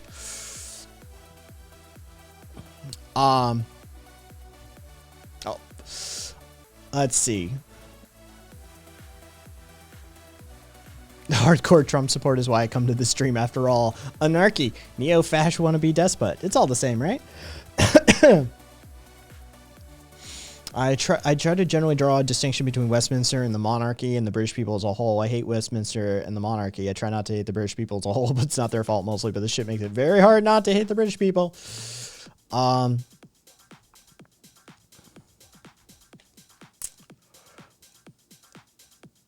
don't know what's on for Bad Movie Night.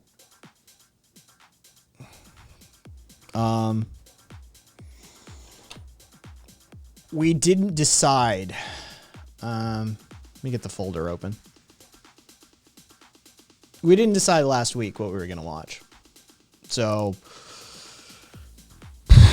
I don't know what we're going to watch. We could pull from the list. We could pull from what's in the... Oh, God, we did watch Howard the Duck. Let me move that.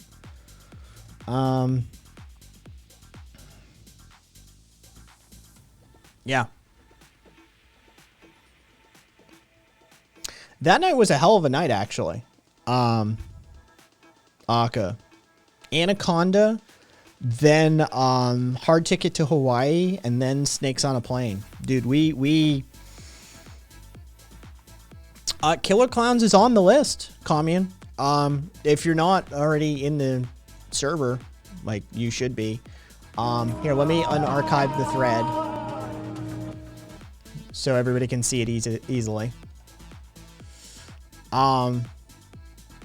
Tech support. We watched the Trotsky over VC long before Bad Movie Night was even a thing. I did watch the Trotsky with a few people. I forget who was there for it. I mean, that's why we have Breen. Guess.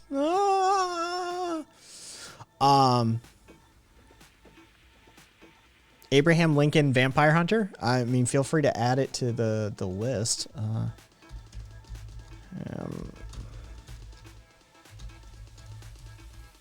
Yeah. Japan is the England of Asia. Can't Stop the Music, 1980. I think I've seen that.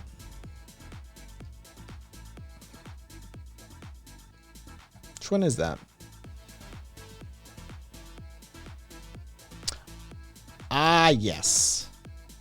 The pseudo biography of the Village People.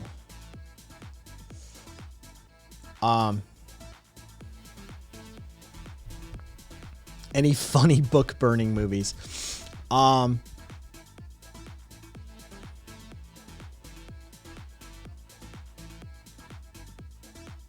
don't think Little Shop of Horrors, the musical, is a bad movie. I mean, it's cheesy, but I don't think it's a bad movie.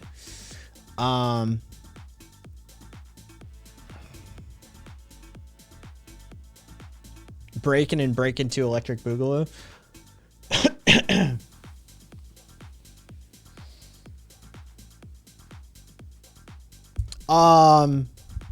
We do, Marcus. We actually have done an Alex Jones documentary. We did we've done a few in that vein of like conspiracy doc. We did the What the Bleep Do You Know? Yeah. So we have done that one.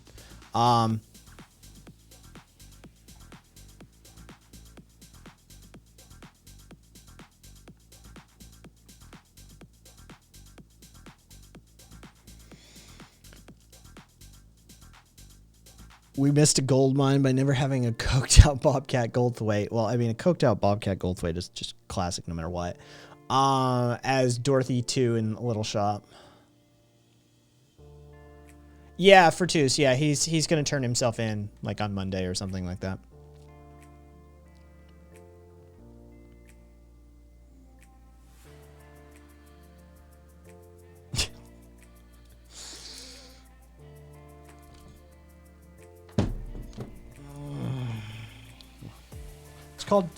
It's called Defiance, Wither. A reading from the anarchist fuck you book of court cases. For those of you who don't know Defiance, it's a favorite around these parts. This is Anarchist Statements Before Judge and Jury, aka the Anarchist Fuck You Book of Court Cases.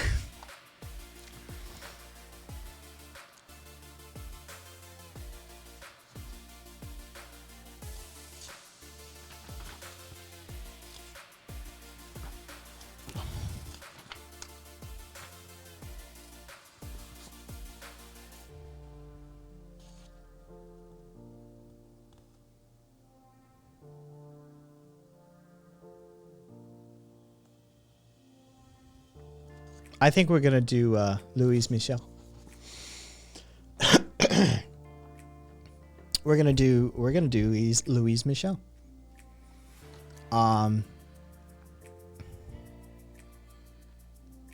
It's about time we did one of the bad bitches. All right.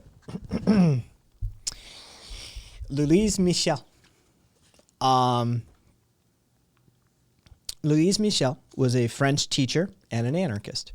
Born in 1830, Michelle played a large role in the Paris Commune of 1871 as the head of the Montmartre Women's Vigilance Committee. At one point, she was dissuaded from assassinating then-President Adolphe Thiers. Following the defeat of the Commune by the French government, Michelle stood trial for her participation. "You have heard the acts of which you are accused," said the judge. "What do you have to say in your defense?" Michelle: "I don't want to defend myself. I don't want to be defended. I belong entirely to the social revolution, and I declare that I accept responsibility for all my actions. I accept it completely and without qualification. You accuse me of being involved in the killing of the generals. To that, I would answer, yes. If I found myself in Montmartre when they wanted to fire on the people, I would not have hesitated to fire on those who gave orders like those. But as soon as they were prisoners, I don't understand why they were shot. I consider that act of one of them as one of remarkable cowardice.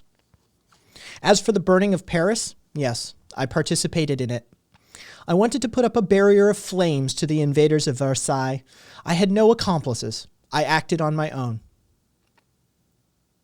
God love her. Ride or die kind of person, right? Ride or die, right? She's fucking... I did all of that. All of that. It was all me. Fucking, I ain't hooking you up. She ain't flipping. "You also say that I'm an accomplice of the Commune. Of course I am. Since the Commune wanted social revolution above all, and social revolution is my dearest wish. What is more, I am honored to be counted amongst the promoters of the Commune, which, in any case, was absolutely not involved, as well you know, with the assassination and the burnings. I attended all of the meetings at Hotel de Ville, and I affirm that there were never any question of assassination or burnings. Do you want to know who the real culprits are? The police. Later, perhaps light will shine on these events for which it is today so natural for us to blame all the partisans of the social revolution. One day I propose to faire an invasion of the assembly. I wanted 2 victims, Thiers and myself, because I had made the sacrifice of my life and I had decided to strike him down." The judge: "In a proclamation, you said that every 24 hours a hostage should be shot." Michelle: "No, I only wanted to threaten. But why would I defend myself? I've already told you I refuse to do it. You are the men who are going to judge me. You're in front of me openly. You are men, and I am only a woman. And yet, I look you straight in the face. I know very well that anything I tell you will not change my sentence in the slightest.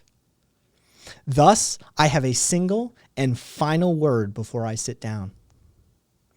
We have never wanted anything but the triumph of the principles of the revolution. I swear to it by our martyrs fallen on the field of Citery, by our martyrs I still acclaim openly here who will someday find an avenger. Yet, once again, I belong to you. Do with me as you please. Take my life if you want it. I am not a woman who would dispute your wishes a single instant. The judge. You declare that you did not approve of the assassination of the generals, and yet people say when you learned of it, you shouted, they shot them, it serves them right. Michelle. Yes, I said that. I admit it. I even recall that it was in the presence of citizens Lamosset and Ferret. Judge. So you approved of the assassination? Michelle. If I may, what I said is not proof. The words that I spoke aimed at encouraging the revolutionary impulse. Judge, you also wrote in newspapers, in La Cri de People, for example. Yes, I don't hide it. Sorry for twos. Judge, every day these newspapers called for the confiscation of the clergy's property and other similar revolutionary actions. Such were your opinions then. Of course. But note that we had never wanted to take these goods for ourselves. We thought only to give them to the people for their well-being. Judge, you called for the abolition of the magistrature. Michelle, yes, because I always had in front of me examples of its errors. I remember the Lescaires affair and so many others. Judge, you acknowledge wanting to assassinate Thiers? Michelle, certainly. I said it already and I say it again. Judge, it seems that you wore various costumes during the Commune. I dressed as usual. I added only a red sash to my clothing. Judge, didn't you wear men's clothing several times? A single time. It was March 18th. I dressed as a National Guardsman so I wouldn't attract attention. Judge, accused, do you have something to say in your defense? Michelle, what I demand from you. I love this chick. I do. What I demand from you, you who claim to be the War Council, who present yourselves as my judges, who do not hide like the Board of Pardons, from you who are military men and who judge me openly. It is the field of Satory, and I demand where our brothers have already fallen. I must be removed from society. That's what you have been told to do. Well, the prosecutor is right. Since it seems that every heart that beats for freedom has no right to anything but a bit of lead, I demand my share. If you let me live, I will never cease crying for vengeance, and I will denounce the assassins of the Board of Pardons to the vengeance of my brothers. Judge, I cannot let you speak if you continue in that tone. Michelle, I'm finished. If you are not cowards, kill me. Do you want to know what happened? I think she played him. I think she played him hard. I'm not 100% certain Louise Michelle wanted that execution. I think she legitimately played these dudes. Because here's what happened. Following this, Michelle was led out of the court for deliberation. When she was brought back in, the court declared her guilty and that her punishment would be deportation to the French penal colony of New Caledonia.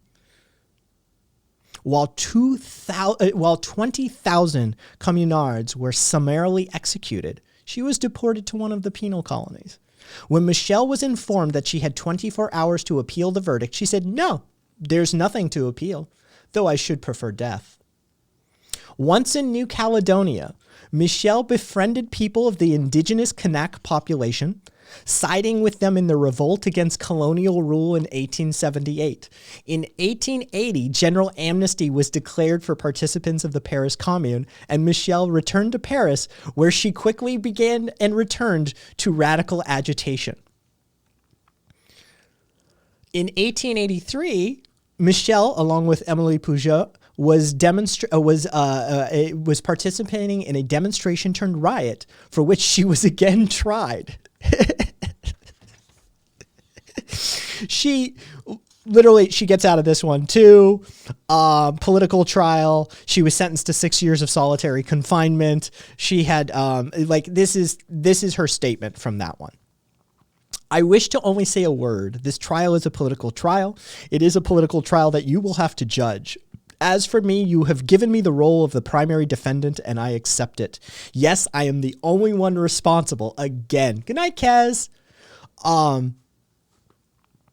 She's a ride or die chick, right? Like Louise Michelle was that type of person, right? Like she could be there with like 19 different conspirators, and she's like, yeah, it was all my idea. Fuck you, right? Like she was hardcore, right?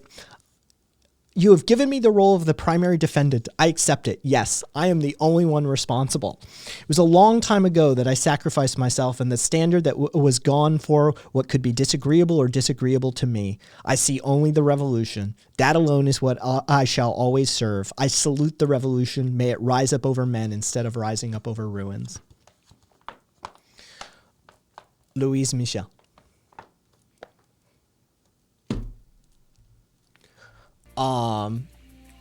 Yeah, she did not give two shits about anything. It's like, she just kill me. Do it. You got the balls to do it? Because I'm coming for you if you don't. Do it. Do it. I'm coming for you. So they exile her. So what does she do? She starts a fucking revolution with the indigenous population, and then fucking returns to France and starts some more shit. She's like, I told you I wasn't going to stop. All right? She did not give a shit. Wither, you're welcome, fuckers. It's Defiance. Defiance, anarchist statements before judge and jury. You can find it on firestorm.coop and maybe Little Black Cart. Those are my two recommended book sources, is Little Black Cart and firestorm.coop. Firestorm, Little Black Cart is a bunch of anarchists out of the Bay Area, and Firestorm is a queer anarchist collective in one of the Carolinas, I believe South Carolina, that runs an event and art space as well. So yeah, that's Defiance. There's some amazing statements in that book. So yeah.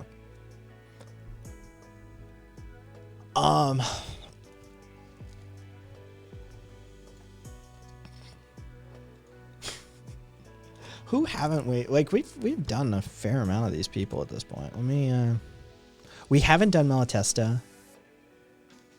All right, there's still a few there's a bunch in here. Here's the list. And they're done chronologically. I've had to Aspen some of the statements before. I've had to skip over sections because they're straight up TOS. Like some of the shit some of these people say in here is, it's a thing. It's a thing. The amount of fucks given by anarchists when they're hauled before a fucking judge and jury, especially knowing that they're probably going to be executed. It's you know, they tend to speak their minds. Yeah, a couple of times with her. And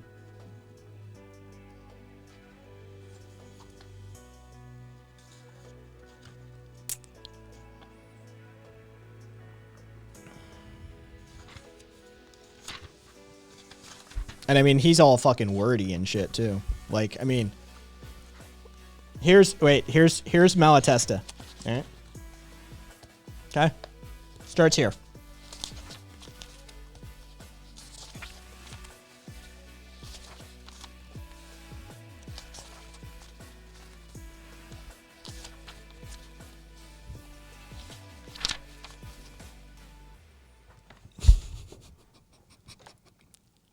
That's what happens when you let a theory head fucking speak before court. It's like, I have a prepared statement.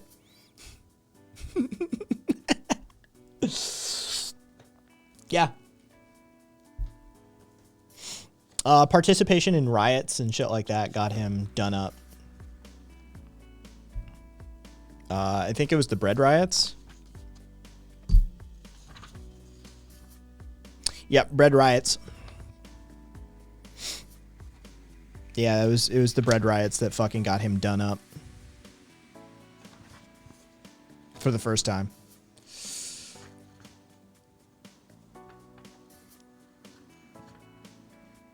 At some point, the guys was like, "Can we just kill this dude and be over with this shit?" He's fucking, he's legitimate. Like he's fucking making a statement, right? I don't imagine Astral like, commune for sure. Fucking. Imagine being like an anarchist agitator back in the day, like 1880s and shit like that, right? Like all you have to do is just like escape jail. And it wasn't that difficult, right? And like all you had to do was go like over there and you were free, right? There's no Interpol. There's no fingerprint or DNA database. There's no facial recognition. Just get out and go over there and you're good, right? Like that's insane. What a time to be alive. Like what a time to be a political agitator.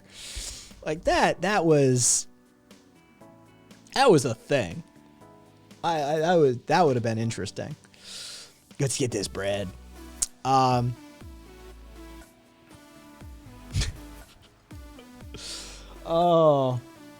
and then like I said, after we're done with the anarchist fucking the anarchist takedown of ANCAPs, we're gonna do some investigative journalism stuff with Cassidy. I'm gonna put some of that together. And so teach you guys how to do like data verification and some like, basics of investigative journalism. So you have those tools when dealing with like the bullshit that we deal with on a daily basis. But I'm also going to I'm going to start doing some like mildly high, like hard theory stuff. Like, this is what is property. That's on the list. I want to do like prudent, what is property, it's theft. But I mean, this isn't too much. This will take a while, but I mean, it's not too much to fucking actually do a reading of. So yeah, we'll start working through some of these guys. If you don't mind China, I'm good. Cuba, if they let you in, getting to Cuba is rather tough though, or you can go to the middle of nowhere, Africa, which is a British tradition. Oh yeah, I'm not even gonna try for twos. But yeah, I think that like I do after that discussion involving Skeptic the other night, and I sort of bit that bullet. I think what is property may be one of the most important texts to discuss right now.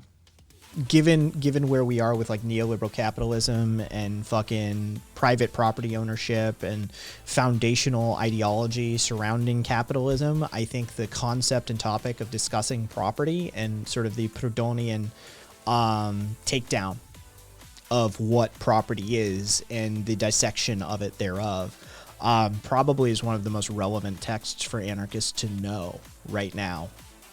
So I think that's where I want to go after, like, we teach you guys some, like, online investigative techniques, many of which you guys are probably going to be familiar with. Like, anybody who knows the internet to a certain degree knows dorking and shit like that. Whether you know what dorking is, dorking. So yeah, that's sort of the agenda moving forward. We're gonna get some we're gonna get some video series happening, and I'm gonna start populating the YouTube channel with that sort of stuff and the individual series, and then the sort of like we've got the ANCAP playlist, and we're gonna have like the Proudhon, what is property, and then we'll have like other stuff. Yeah. So that's sort of the agenda moving forward for the channel, at least. Rather than me outright, I'm still tripping over that, dude. I'm still tripping over that. Fucking, I need to make more money. I need to find a new horizon for the channel. Everybody, I'm a tanky now. Fucking, I love that was a thing. I'm still Oh, God.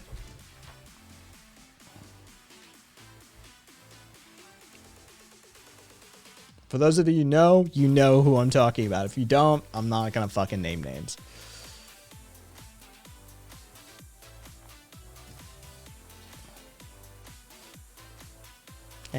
Is what it is, Skeptic.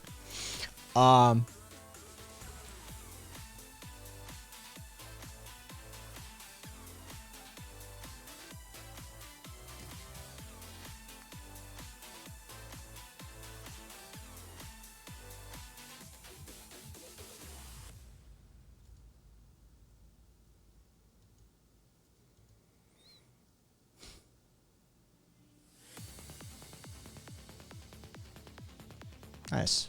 Good on him.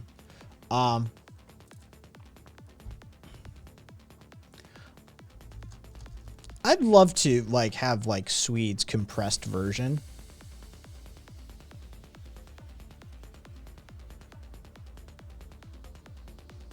But I'm with Astral actually. It's the stuff used to generate profit. Yeah. Or revenue, depending on how we wanted to abstract it. I'd workshop it a little, but yeah, I'm with Astral in general on that one. Capital's the shit that's used to make more, is to make more, right?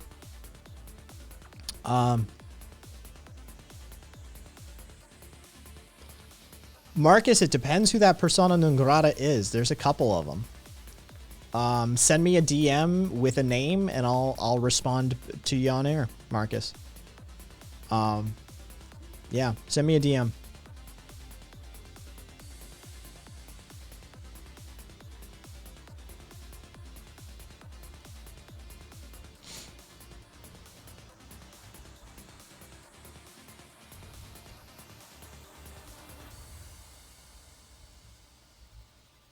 I mean, it's all aspects of a economic system that can be used to generate revenue and or income.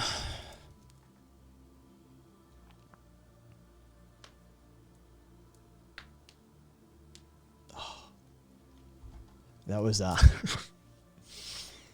let's see. Okay, close this. Oh yeah.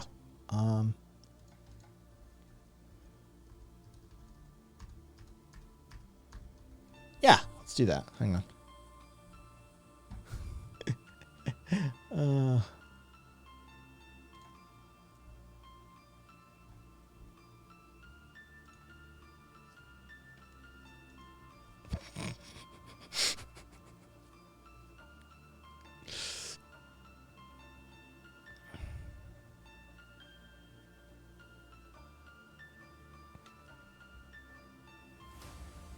No, Wither. Not off the top of my head, no.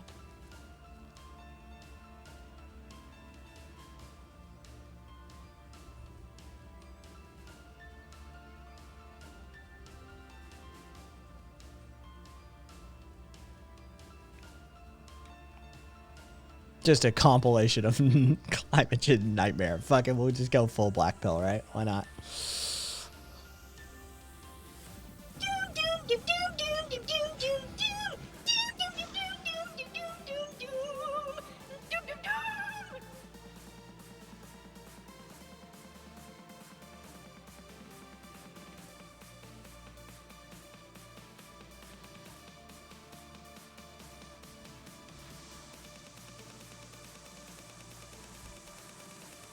Exactly. Exactly, Akka. 100%.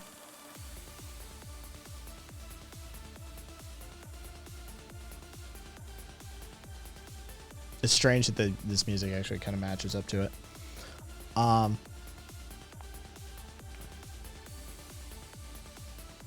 Black Bill, time to surf anti-work, r/anti-work by top posts of all time. Yes. Alright, I don't give a shit about any of this. Fucking.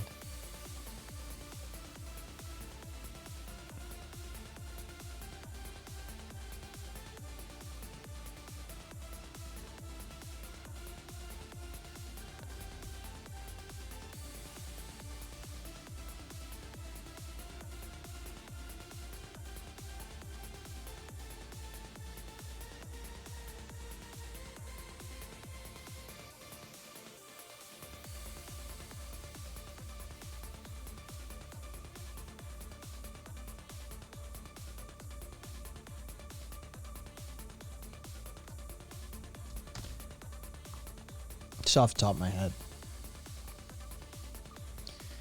I have a progressive illness, right? Like, my body is eating itself.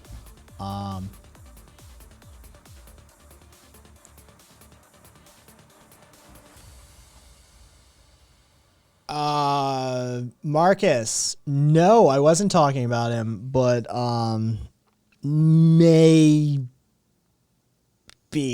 That's a big fucking maybe.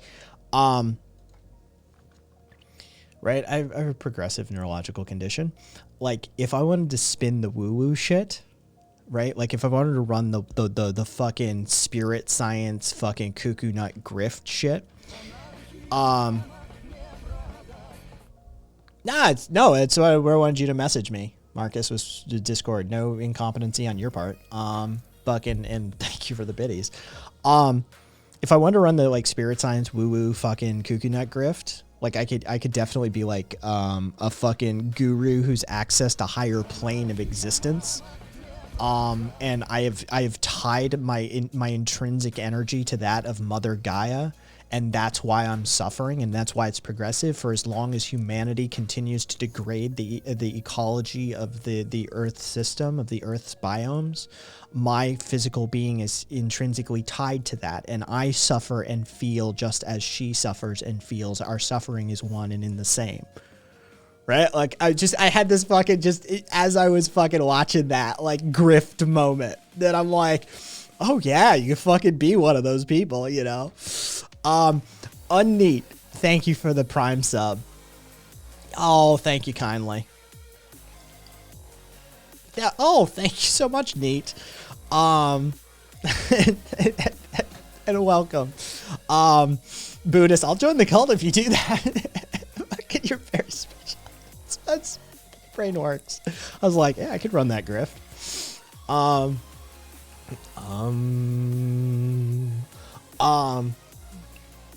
on. I'm channeling Gaia. Send me money. She says send Kai money. Kai needs a private jet.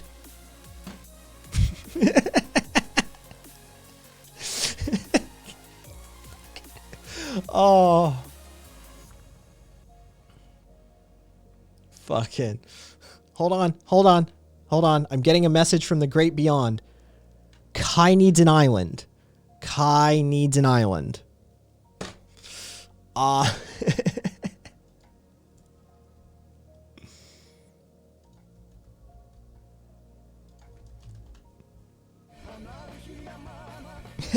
Globally disruptive gay jet biddies. Thank you, Aka.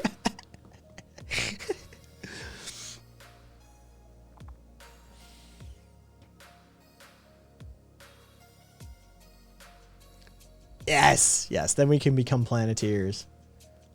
Captain Minute.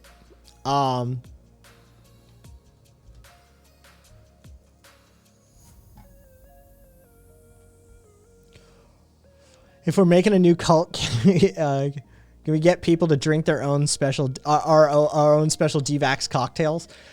Oh, should I talk about that? Let's talk about that. Cupcake and I were talking on the Discord server earlier. Apparently, the anti-vaxxers are like caving and getting the vaccines, but detoxing their vaccines using shit like borax baths and shit like that. Fucking. So. Yeah, drawing blood, cupping, and bathing in borax, right? And so, fucking Cupcake comes up with the grift of selling them like a devaccination potion. And I was, Cupcake went with just tea, and I said, yeah, just do water, tea, turmeric, and aloe. Actually good for you, but it doesn't do shite in that regard, and call it a detox cleanse. And I said, but wait. We can use deionized water, which, if you're not familiar, is basically just like water that has had the magnesium and the calcium and the sodium and shit like that, the electrolytes removed from it. It's not quite as clean water as distilled water, basically. It's filtered water. Deionized water is filtered water. All right. So we use deionized water. We put some like white tea in it or something. They'll love that, right? They'll love that because, you know, a lot of these people are fucking white nationalists and racists and shit like that. You put some turmeric, you put some aloe, you put some Himalayan sea salt, which, by the way, undoes the deionizing of the water, which is just hilarious to me, like that we would be doing that. It's like deionized water that we reionized with Himalayan pink sea salt, right? You know, and then sell that as like a detox cleanse of some sort. Right? But then what you do is you do some guerrilla fucking marketing shit behind the scenes. You get like a bunch of y'all to like go out there and spread this shit in the forums and be like, yeah, no, my buddy used it and fucking he was having like Herc's reactions to the from the detoxing of the vaccine and shit. Like you do that like guerrilla under the counter marketing campaign behind the scenes and fucking spread it around. So they glom onto it and start spreading it themselves. The next thing you know, we're basically a beverage company whose foundational demographic is a bunch of fucking moron anti-vaxxers who think they're detoxing the vaccine from themselves. Yeah.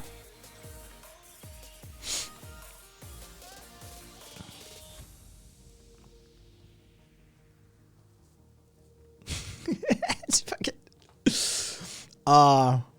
give it a year and you'll be distributing to Whole Foods. Yeah, exactly, Cupcake. Easy money and more people get vaxxed.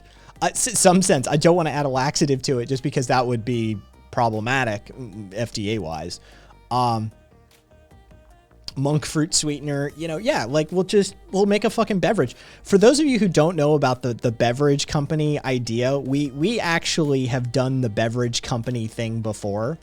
Hang on. Here it is.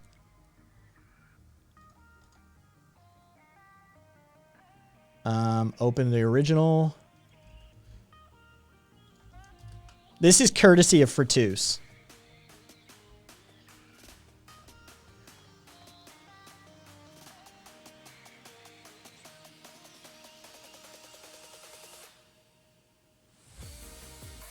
Because we came up with the idea of Degenerade before. Like a powdered drink mix of some sort that's literally nothing, but we just market it to fucking LGBTQ and fucking people on the left and fellow degenerates and shit like that, right?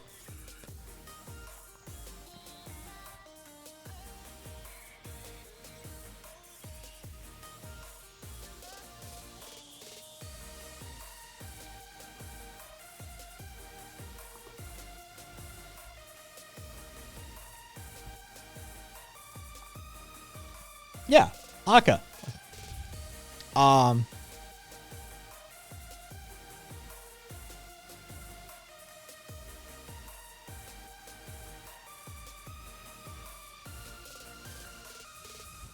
So I thought of making an online school. Here's the pitch. We're creating a teaching program that allows students to realize their full potential by giving them the capacity to be free thinkers that steers away from CRT and liberal values. Fructose, expand. Let's just sell them lean for upcharged prices. When they get high off it, we can tell them that's the cleansing after effects. Cleansing effects. Kaiser, I'd like to sell them something legal. That way we can fucking just let the sort of psychosomatic effects kick in, right?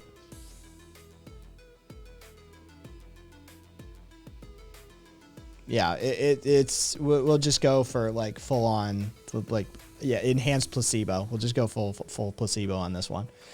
Yeah, we'll just send him a healthful beverage that has no possibility of removing mRNA strands from your, like, but that's the like guerrilla marketing campaign, right? When we send people behind the scenes into like Facebook groups and shit to spread it around, that's what we're going to do, is say stuff like the deionized water attracts the mRNA strands upon injection and actually coagulates them for removal from the bloodstream. And the turmeric and the aloe have anti-inflammatory effects to counteract the negative effects of the natural inflammatory reaction from the injection, right? Like, that's the sort of bullshit you sell them. They buy that shit up.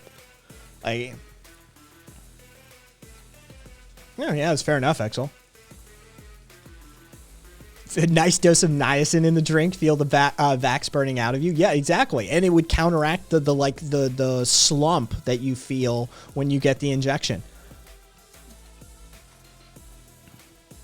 Conservative framing, leftist curriculum. Okay, Fertus. Yeah, good old vitamin grift.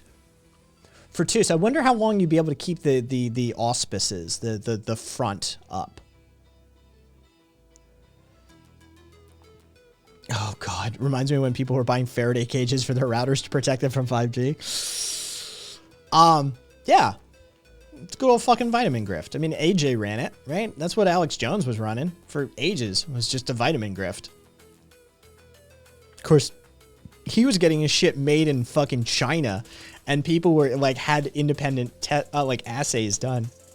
And they were finding, like, mercury derivatives and arsenic and shit in his supplements. Right, I'm advocating for like an actually decent product that's just a little bit of a healthful like beverage, right? It's not fucking magic. It's, it's not going to cure cancer. It's just a fucking mildly anti-inflammatory vitamin drink, right? Replace some of your electrolytes and shit like that, right? So, just with a bit of an guerrilla marketing campaign behind the scenes, that's all.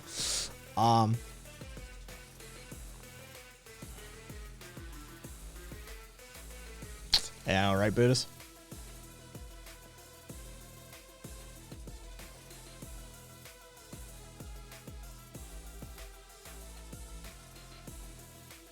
If you woo-woo post enough, you might be able to bring back radium water. Jesus Christ.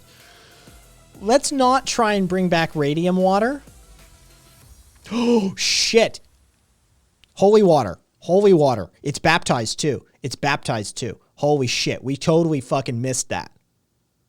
No, we totally fucking, did you fucking ordained ministers? Fucking, we got 30 plus ordained ministers. We're fucking, it's fucking holy water. Oh.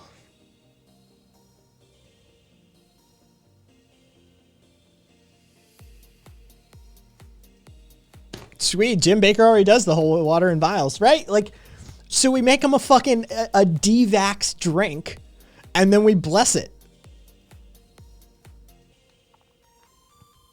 So it did all that shit, right? Like, fucking give him the pseudoscience, the fucking deionized super berry turmeric compound extract, fucking, causes the mRNA strands to coagulate for removal from the blood. The turmeric and the tea and the aloe are anti-inflammatory, so it fucking calms down the inflammatory reaction. And the demonic energies that are put into that injection by the Bill Gates satanic child rape cult is counteracted by the blessings of a fucking minister.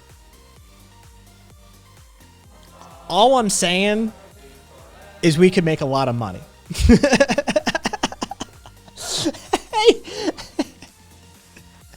Hey there. Oh. How was your stream? How are you doing? How's the new house? How's the husband? Hey Ed. I suppose the husband could speak for himself. The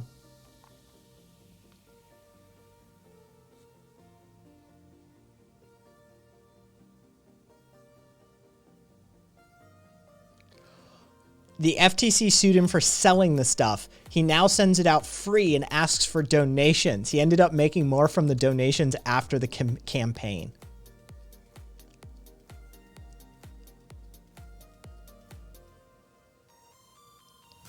Oh my God, we could be dangerous. Why are we... Dude, it's just our stupid ethics and morals that hold us back from shit like this. You know that, right? Like, we've come up with, like, I don't know, at least 6 solid fucking grifts. As a community, we have come up with at least 6, like, money-making grifts over the couple of years now, right? This is a solid one, too, right? Like, we could easily make a shit ton of cash if we did this right. This is ridiculous. It's only our stupid morals and ethics that hold us back from this kind of shit. Dummy.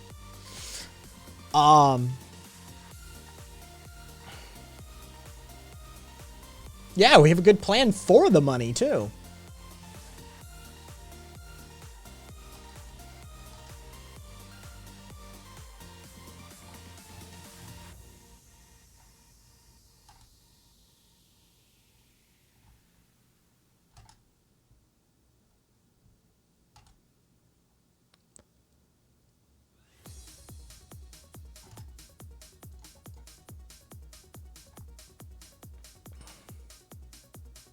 I have a registered D private placement where we raise money and buy places in Fiji. We live off the money in the houses, and those properties go to the investors after we die.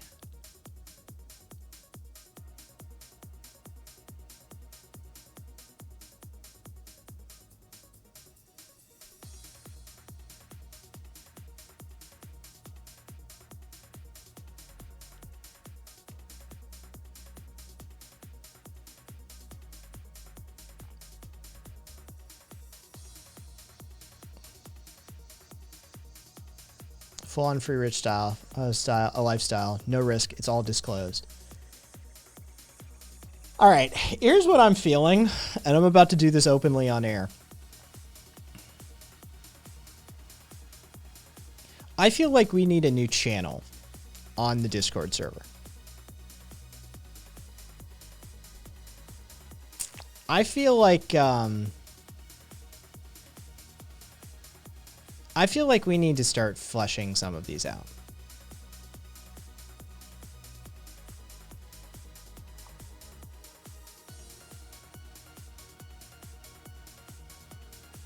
Ugh, beast. Caboose. Yeah. Oh, beast, you missed a bunch. You missed a bunch. Difficult to catch you up. Yeah. I feel like we need to start fleshing some of this out. Like, some of these are too good to pass up.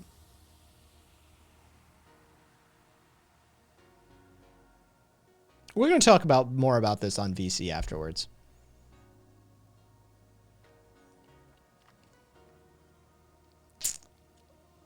Yeah. All right.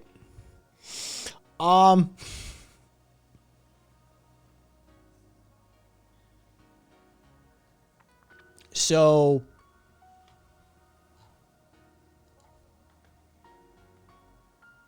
Sweet, how difficult is it to do that? Because that sounds like a great gig. Start an investment bank, make a lot of risky shit, go bankrupt, get bailed out, and pay ourselves bonuses. How difficult is it to do that?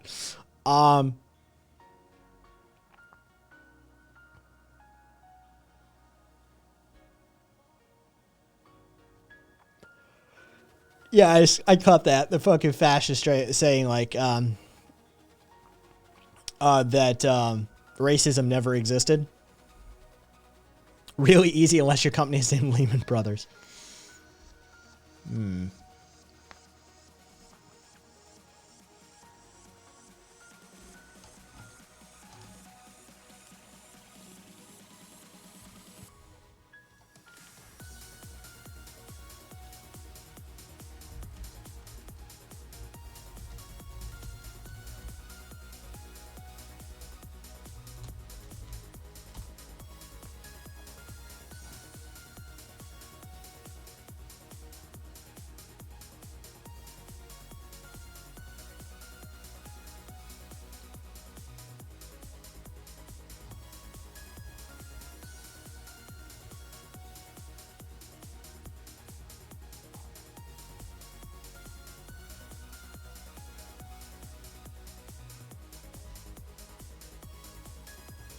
Oops, that's not what I meant to do.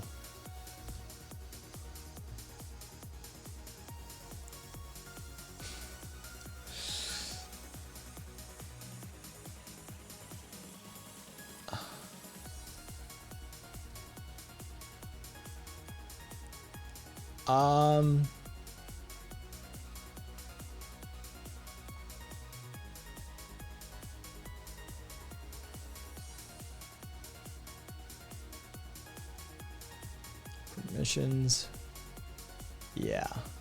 That's going to be a hand sort of hand one.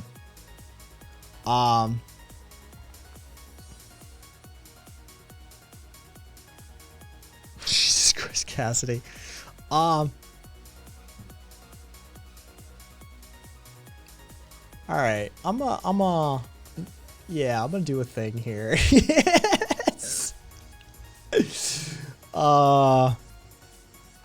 I know you're down. I know you're down. Oh, I know. All right. We'll do that one first.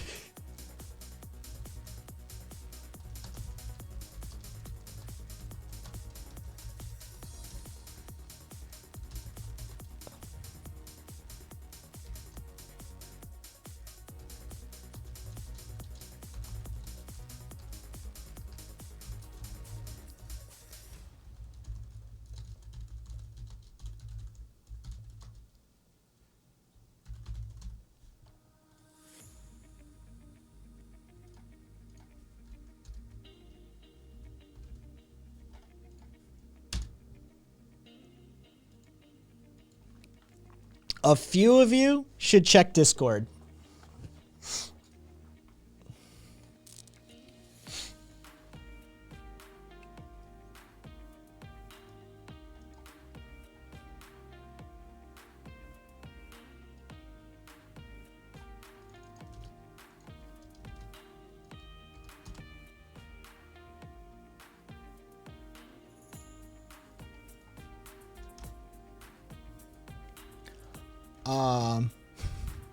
Okay.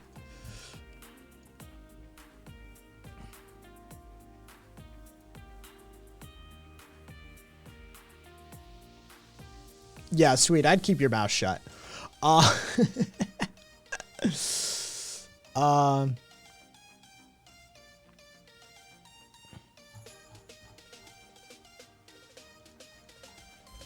right. There's that done.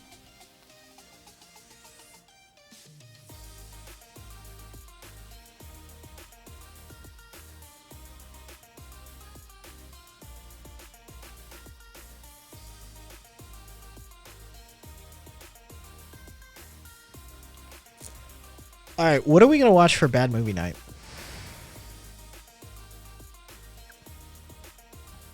What do we have? Media.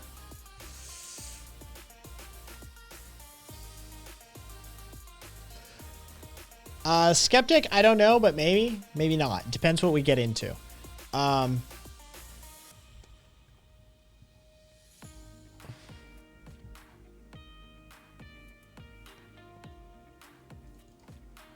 Do we have a theme we want to go with tonight?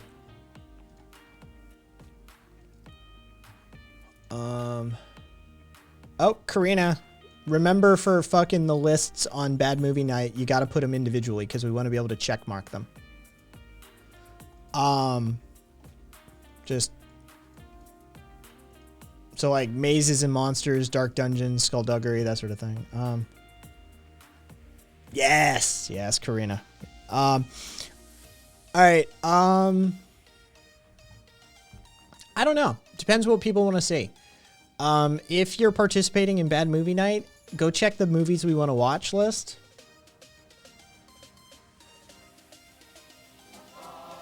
Hey, Justin. We're just talking about Bad Movie Night. Welcome. How was your stream, Justin? What'd y'all get up to?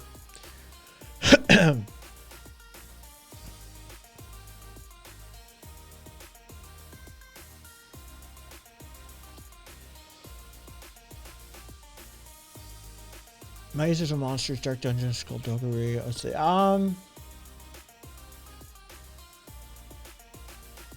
Oh, okay.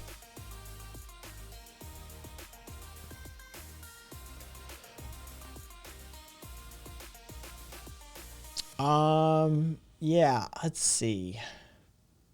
I don't know. What's everybody feeling? The only one that pops out at me off the list tonight is Hell Comes to Frogtown. That one jumped out at me. Now let me be able to see if I can find it.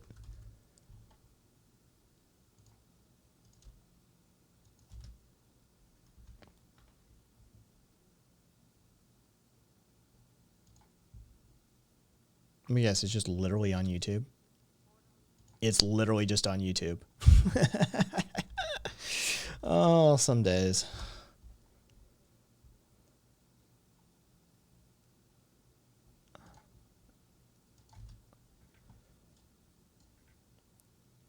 Oh, it's absolutely silly. Yes, Beasticle. Yeah, frog jump out at you. Street Fighter's popping out at you tonight. All right. Paranormal Force, the worst movie ever created. Duly noted. It is silly, Karina.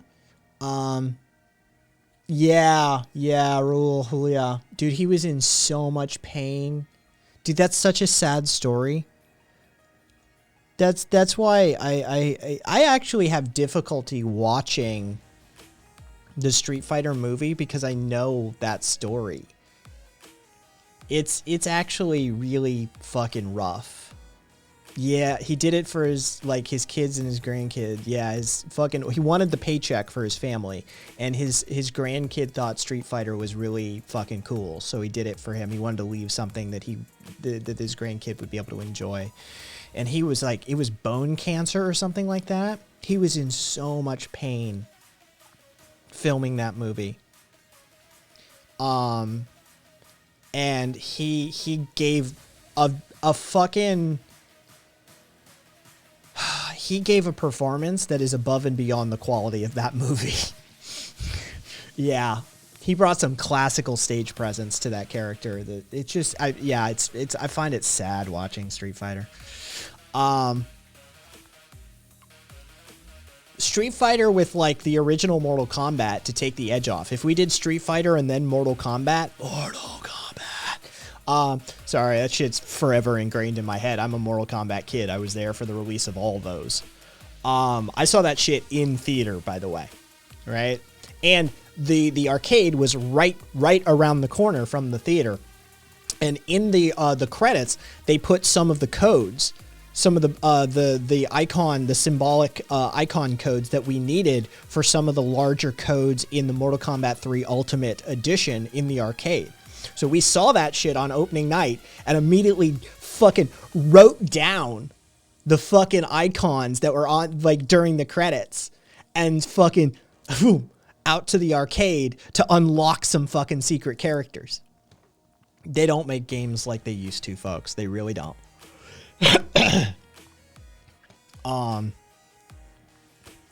The internet sort of ruined cheat codes and combos and shit like that to a huge extent. Yeah, I know, right, Caboose? It's what I miss too, actually. Yeah, okay, so if we did Street Fighter and Mortal Kombat together, now do we want to do these tonight is the question. Because if we did like, yeah, just do that later. The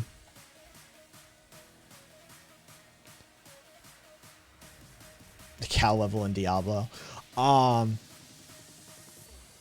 Because the Hell Comes to Frogtown has some like prosthetics and monster effects and stuff like that. So it would pair well with some other monster type movie sort of situation. It's super cheesy. It's post-apocalyptic as well, so there's a potential pairing there as well.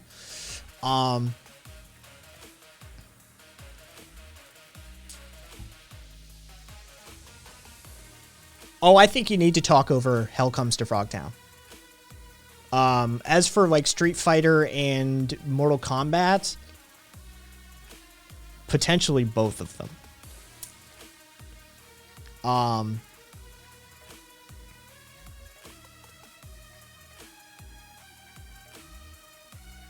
It's an option, Beast.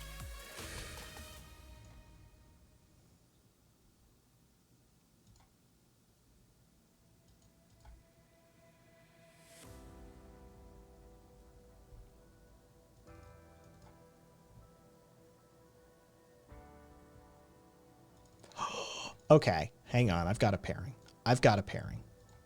All right, hang on. Okay, so I want to show you guys. Something. All right, let's.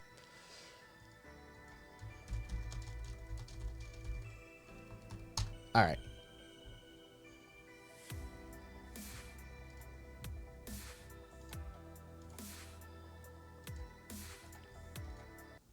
This is what I'm thinking. All right.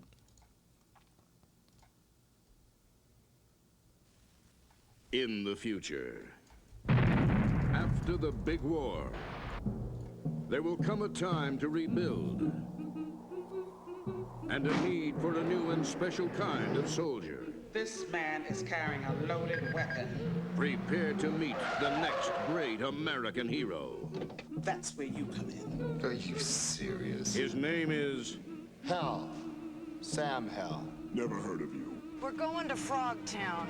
And this is the adventure he's been waiting for. We're gonna get him out, and then you're gonna get him pregnant.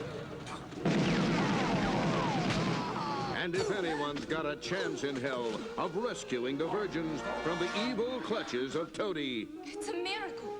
Right. Let's go. And escaping from Frogtown... Go! It's Sam. Shit. Holy shit! Be there for the action.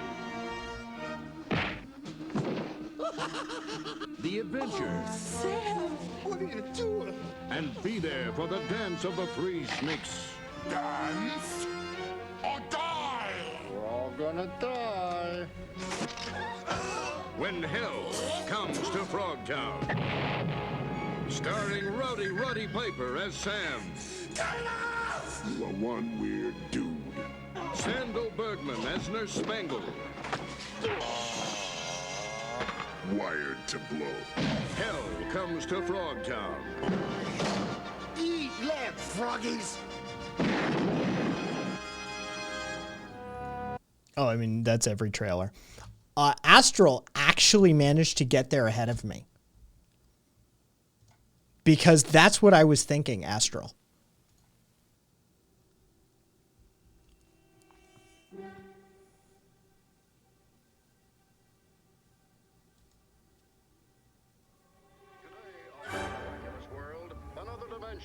The universe next door.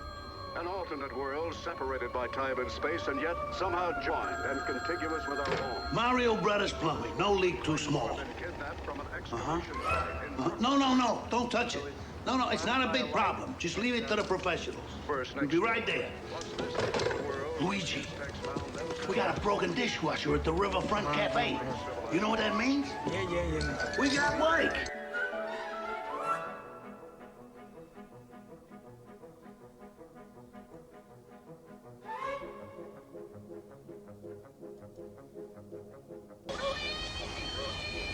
This way. How do you know? I've been listening to pipes all my life. Come on.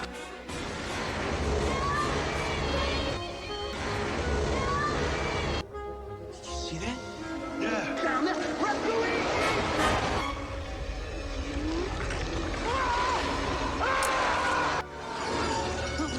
Mario. But this movie involves Italians. Who's this Cooper clown? We gotta talk to that goofball now. Okay, so here's what I'm proposing. I'm proposing Super Mario Brothers first, Hell Comes to Frogtown second. And so we'll respect the Super Mario Brothers because some people think it turns out good by the end. I have my opinions on that. And then we will shit on Mystery Science Theater 3000 style, the Hell Comes to Frogtown, because it's fucking goofy as shit. So if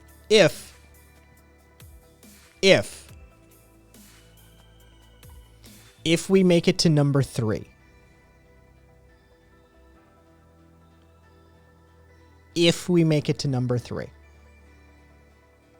I'm proposing Killer Clowns from Outer Space.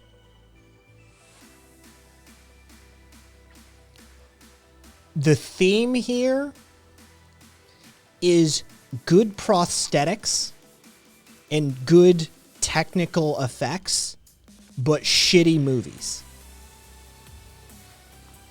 Right? The fucking work, like all of the effect work in the Super Mario Brothers movie is solid. I mean, for the time, for the era, it's good work.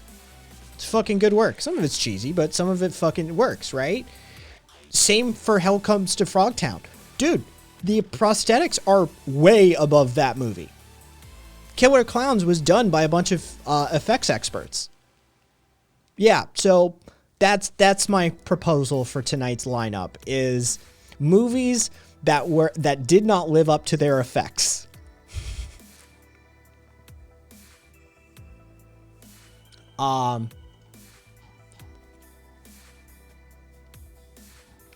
Aka, we have removed They Live from the list multiple times because nobody we think They Live is a good movie.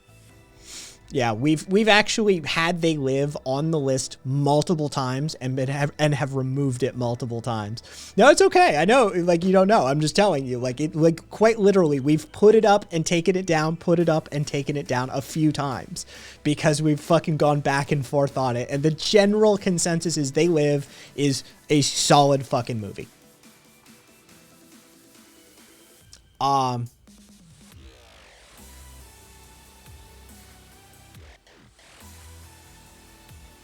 Yeah, we'll do a good movie night for They Live.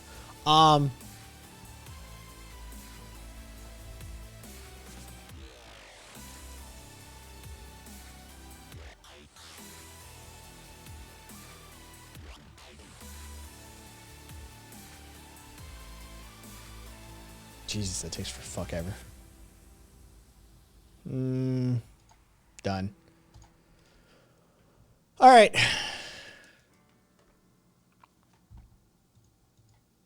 Oops. I'm already over at voice chat. I'm gonna call it here. We're gonna do bad movie night early tonight. I'm gonna get some food prepared. But I'm already over in voice chat. If you want to join us. It's a good time. Either way, another week in the bag. Chapters done, theory done. Maybe by next week we could get most of the way through the fucking ANCAP thing. We could get close to the end.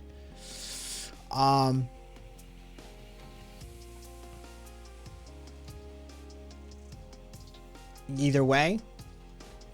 Yeah, that's what we're going to do tonight. We've got a double, maybe triple feature lined up. And we're going to go from there. I need to check if I have Super Mario Brothers on the network. I think I do. Either way. Yeah. Oh, yeah, there's plenty. Glazy, yeah, there's plenty of fucking drug movies that are depressing as shit. That aren't like all comedy. It's time. Bad movies, everyone. All right, 10 seconds. Everybody go say hi to Squiddy. We're going to raid over to Squiddy and say hi there. And then I'm going to dump out a chat really fast. Bye. All right.